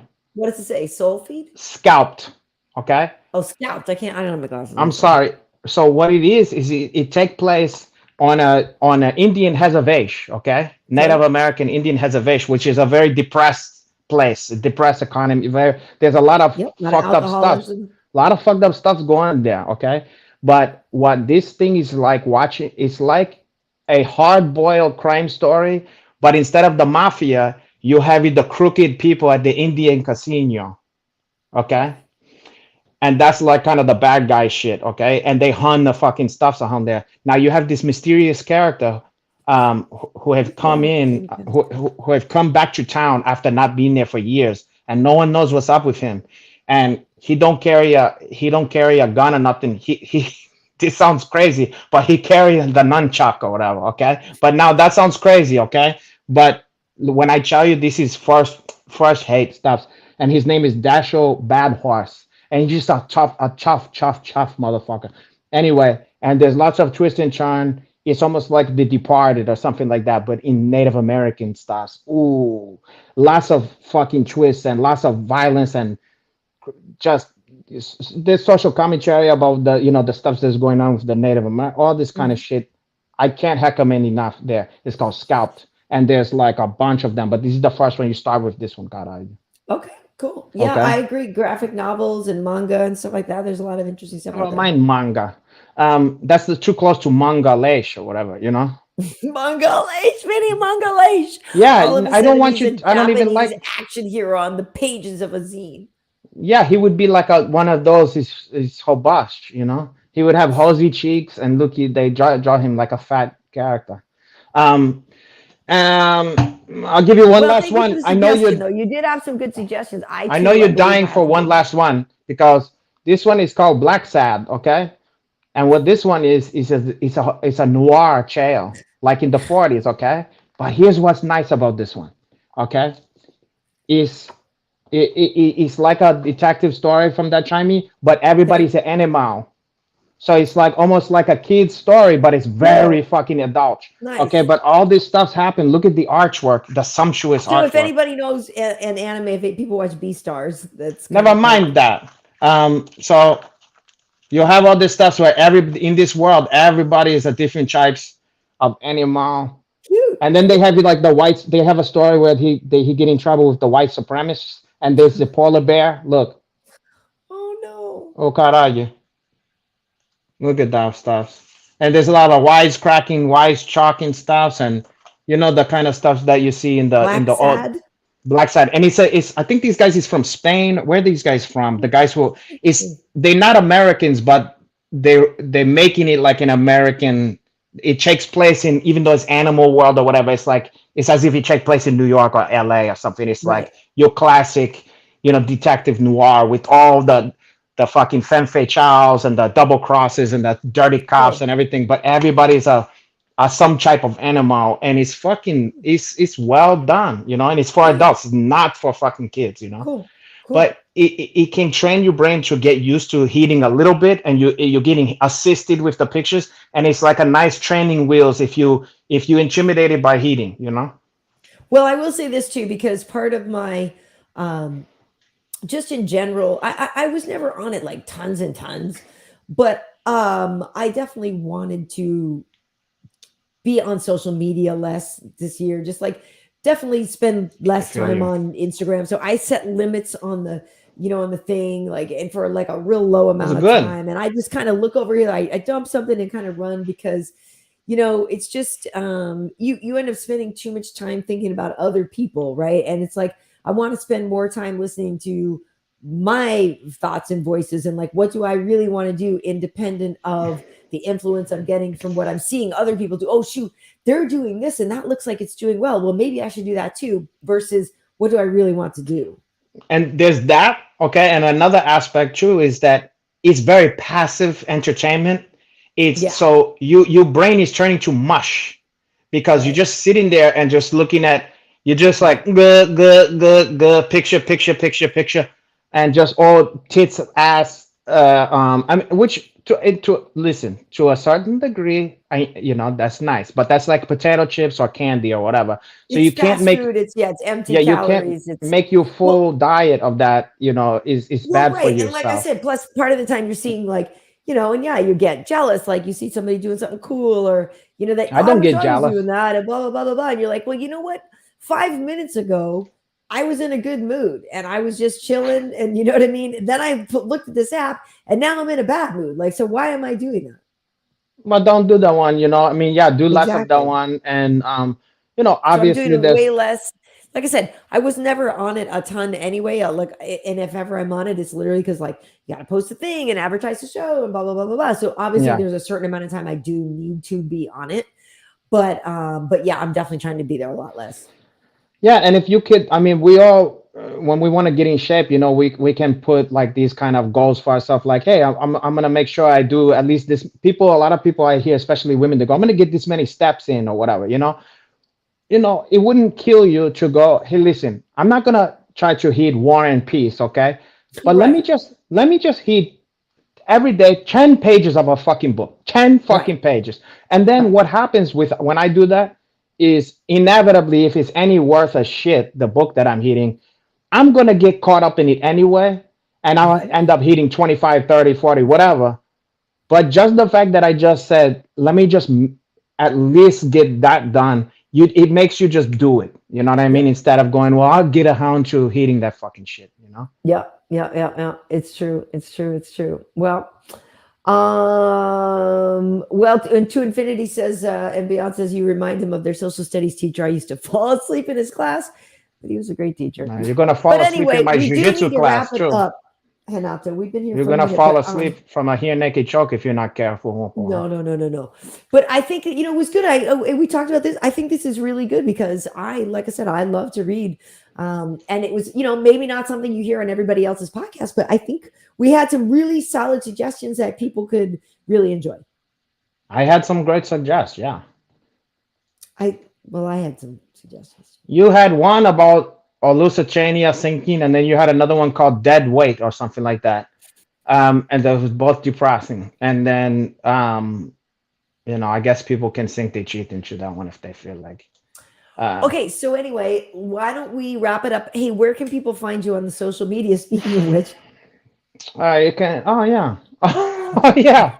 You can hurt your fucking brains out. On my only on my. I only want you to do it on mine. You can spend all day on that one for all I fucking care. we give quality content. What week in Wasabi? I'm kidding. That's like, what's the fucking Lone Ranger joke or whatever. He's like, what we, white man? You know, remember? Well, we were. Anyway, yeah, you can find me on Renato_Laranja, okay? And you can find me on anywhere, I think wherever there's @ symbol, you can, any place where you do that stuff, so you found me on there. Okay, but Instagram, what? Sorry. You're stepping on my promo. Anyway, you can enjoy Renato_Laranja. Now, what would you ask for? I would ask that if people are watching this on YouTube right now, that they hit the subscribe button or that's not a bad idea or whatever, so that they know, when we're on, when we're live. Yeah. We're on live every Tuesday night at 10 Eastern, 7 Pacific. And this is episode 65. Our guest list is so good. And literally, it really is amazing. And last week we had Raquel Pennington. She's fighting this Saturday. Oh, so obviously it's still a very timely interview. You should definitely go check out last week's episode if you missed it. Oh, Raquel. She was lose a lot of weight. She was sweating. Oh God, yeah. She was make weight easy this time. It was whew. She saw your Uncle Hanash, God, you. She started to think all that stuff. Is that what happened? Oh yeah, you can see that one. You can see the chemistry on there if you look close. You can see a lot of licking the lips, God, yeah. You can see all that stuff. I mean, she's got a girl. I mean, I don't think she's looking. Me and her have a lot in common that way. Have you seen Tisha? I seen that one. Listen, there's no reason why the three of us can't make something to work out. Okay. And with another baby, that's a strings attached. Now we're gonna send that one to daycare. I'm gonna send that one to daycare, Karyn. If you're watching this on YouTube, please hit the subscribe button. Or I can make a friend. I can make a friend with Raquel. For the babies to play together. That way you can leave them alone, and they can look out for each other. They got it. They got each other's back, Karyn. Who else we got? We don't got nobody else but each other. /Karyn Bryant. Also over on YouTube. I mean, in Twitter, it's Karyn Bryant, Karyn. Bryant as in Kobe, no relation. But may he rest in peace. Over on Instagram, it's KB Heat. You can also follow Fistivities over there. And so we've got a lot of episodes for you. We're also available on Spotify, Stitcher, Amazon Music, and Apple Podcasts. So please check that out as well. If, we know the show is long, and I'm going to try this year, Hanach, to start putting time codes on, for topics and stuff, which will help people. But, I know a lot of times we're on late, or you're in, whatever time zone you're on, you can't watch it all. You could always download the show and listen to us on your commute or whatever, And whatever you feel like, whatever floats your boat, Yeah. But we appreciate you guys being here, and we appreciate Gilbert Burns. If you got here late, we talked with Gilbert about his upcoming fight with Neil Magny, who, by the way, is also a former guest of ours. Yeah. But yeah, I feel like we're cheating on it. Whenever we have somebody who is fighting a former guest, I feel like we're fucking cheating on the other. I go, oh God, if they could see us now, they would. Oh. But it is what it is. What the fuck else we're gonna do for him? I mean, yeah. We can't only just have him on at the same time. Like it's. I know, and we're not like hooting for him to kick the shit out. We didn't talk shit, No, it's just like. But it's still, you feel like a shit heel. Like somewhere deep down, you feel like, oh wow, what are you gonna do? What are you gonna do, bro? It's not the friend game. It's not. Yeah. Okay. But at any rate, thank you guys so much for joining us. We really appreciate everybody, and we appreciate the donations and everything so much. Yeah. Like, you guys are really awesome. We feel appreciated, and we'll get together. We'll go to dinner. Like I said, we're supposed to go to dinner. Hey, you careful what you wish for, Poha. I know, that's actually true. They're gonna give you dinner. You're gonna end up getting you're gonna end up getting dessert. You'll get hoofies and like it, Poha. I have some of that ones. I'll dust those off. I have some old Quaalude, some hoofy, some Spanish fly, Karyn. I used to get mine from the cars. He always had the best stuff. Huh? You gonna wash it down with some Ripple? I'll give you a hippo. I'll give you pear. Yeah, the pear flavor. Pear hippo. Yeah, and Quaalude. We'll see your funky attitude then. We'll see what kind of attitude you got after that. I learned from the best, from the cars, from the car, from cows, bad. from Bill Cosby to Pudding pop. yeah. Camille, Camille. Thank you everybody for joining us. Don't listen to this filth, flying filth, caralho. Yeah. Okay. All right, folks. Okay. We'll see you later. Ciao. And for you, Karyn Bryant, here, there you go. Yeah, catch that one. Yeah, you got Bye, it. everybody. There's more where that came from, caralho.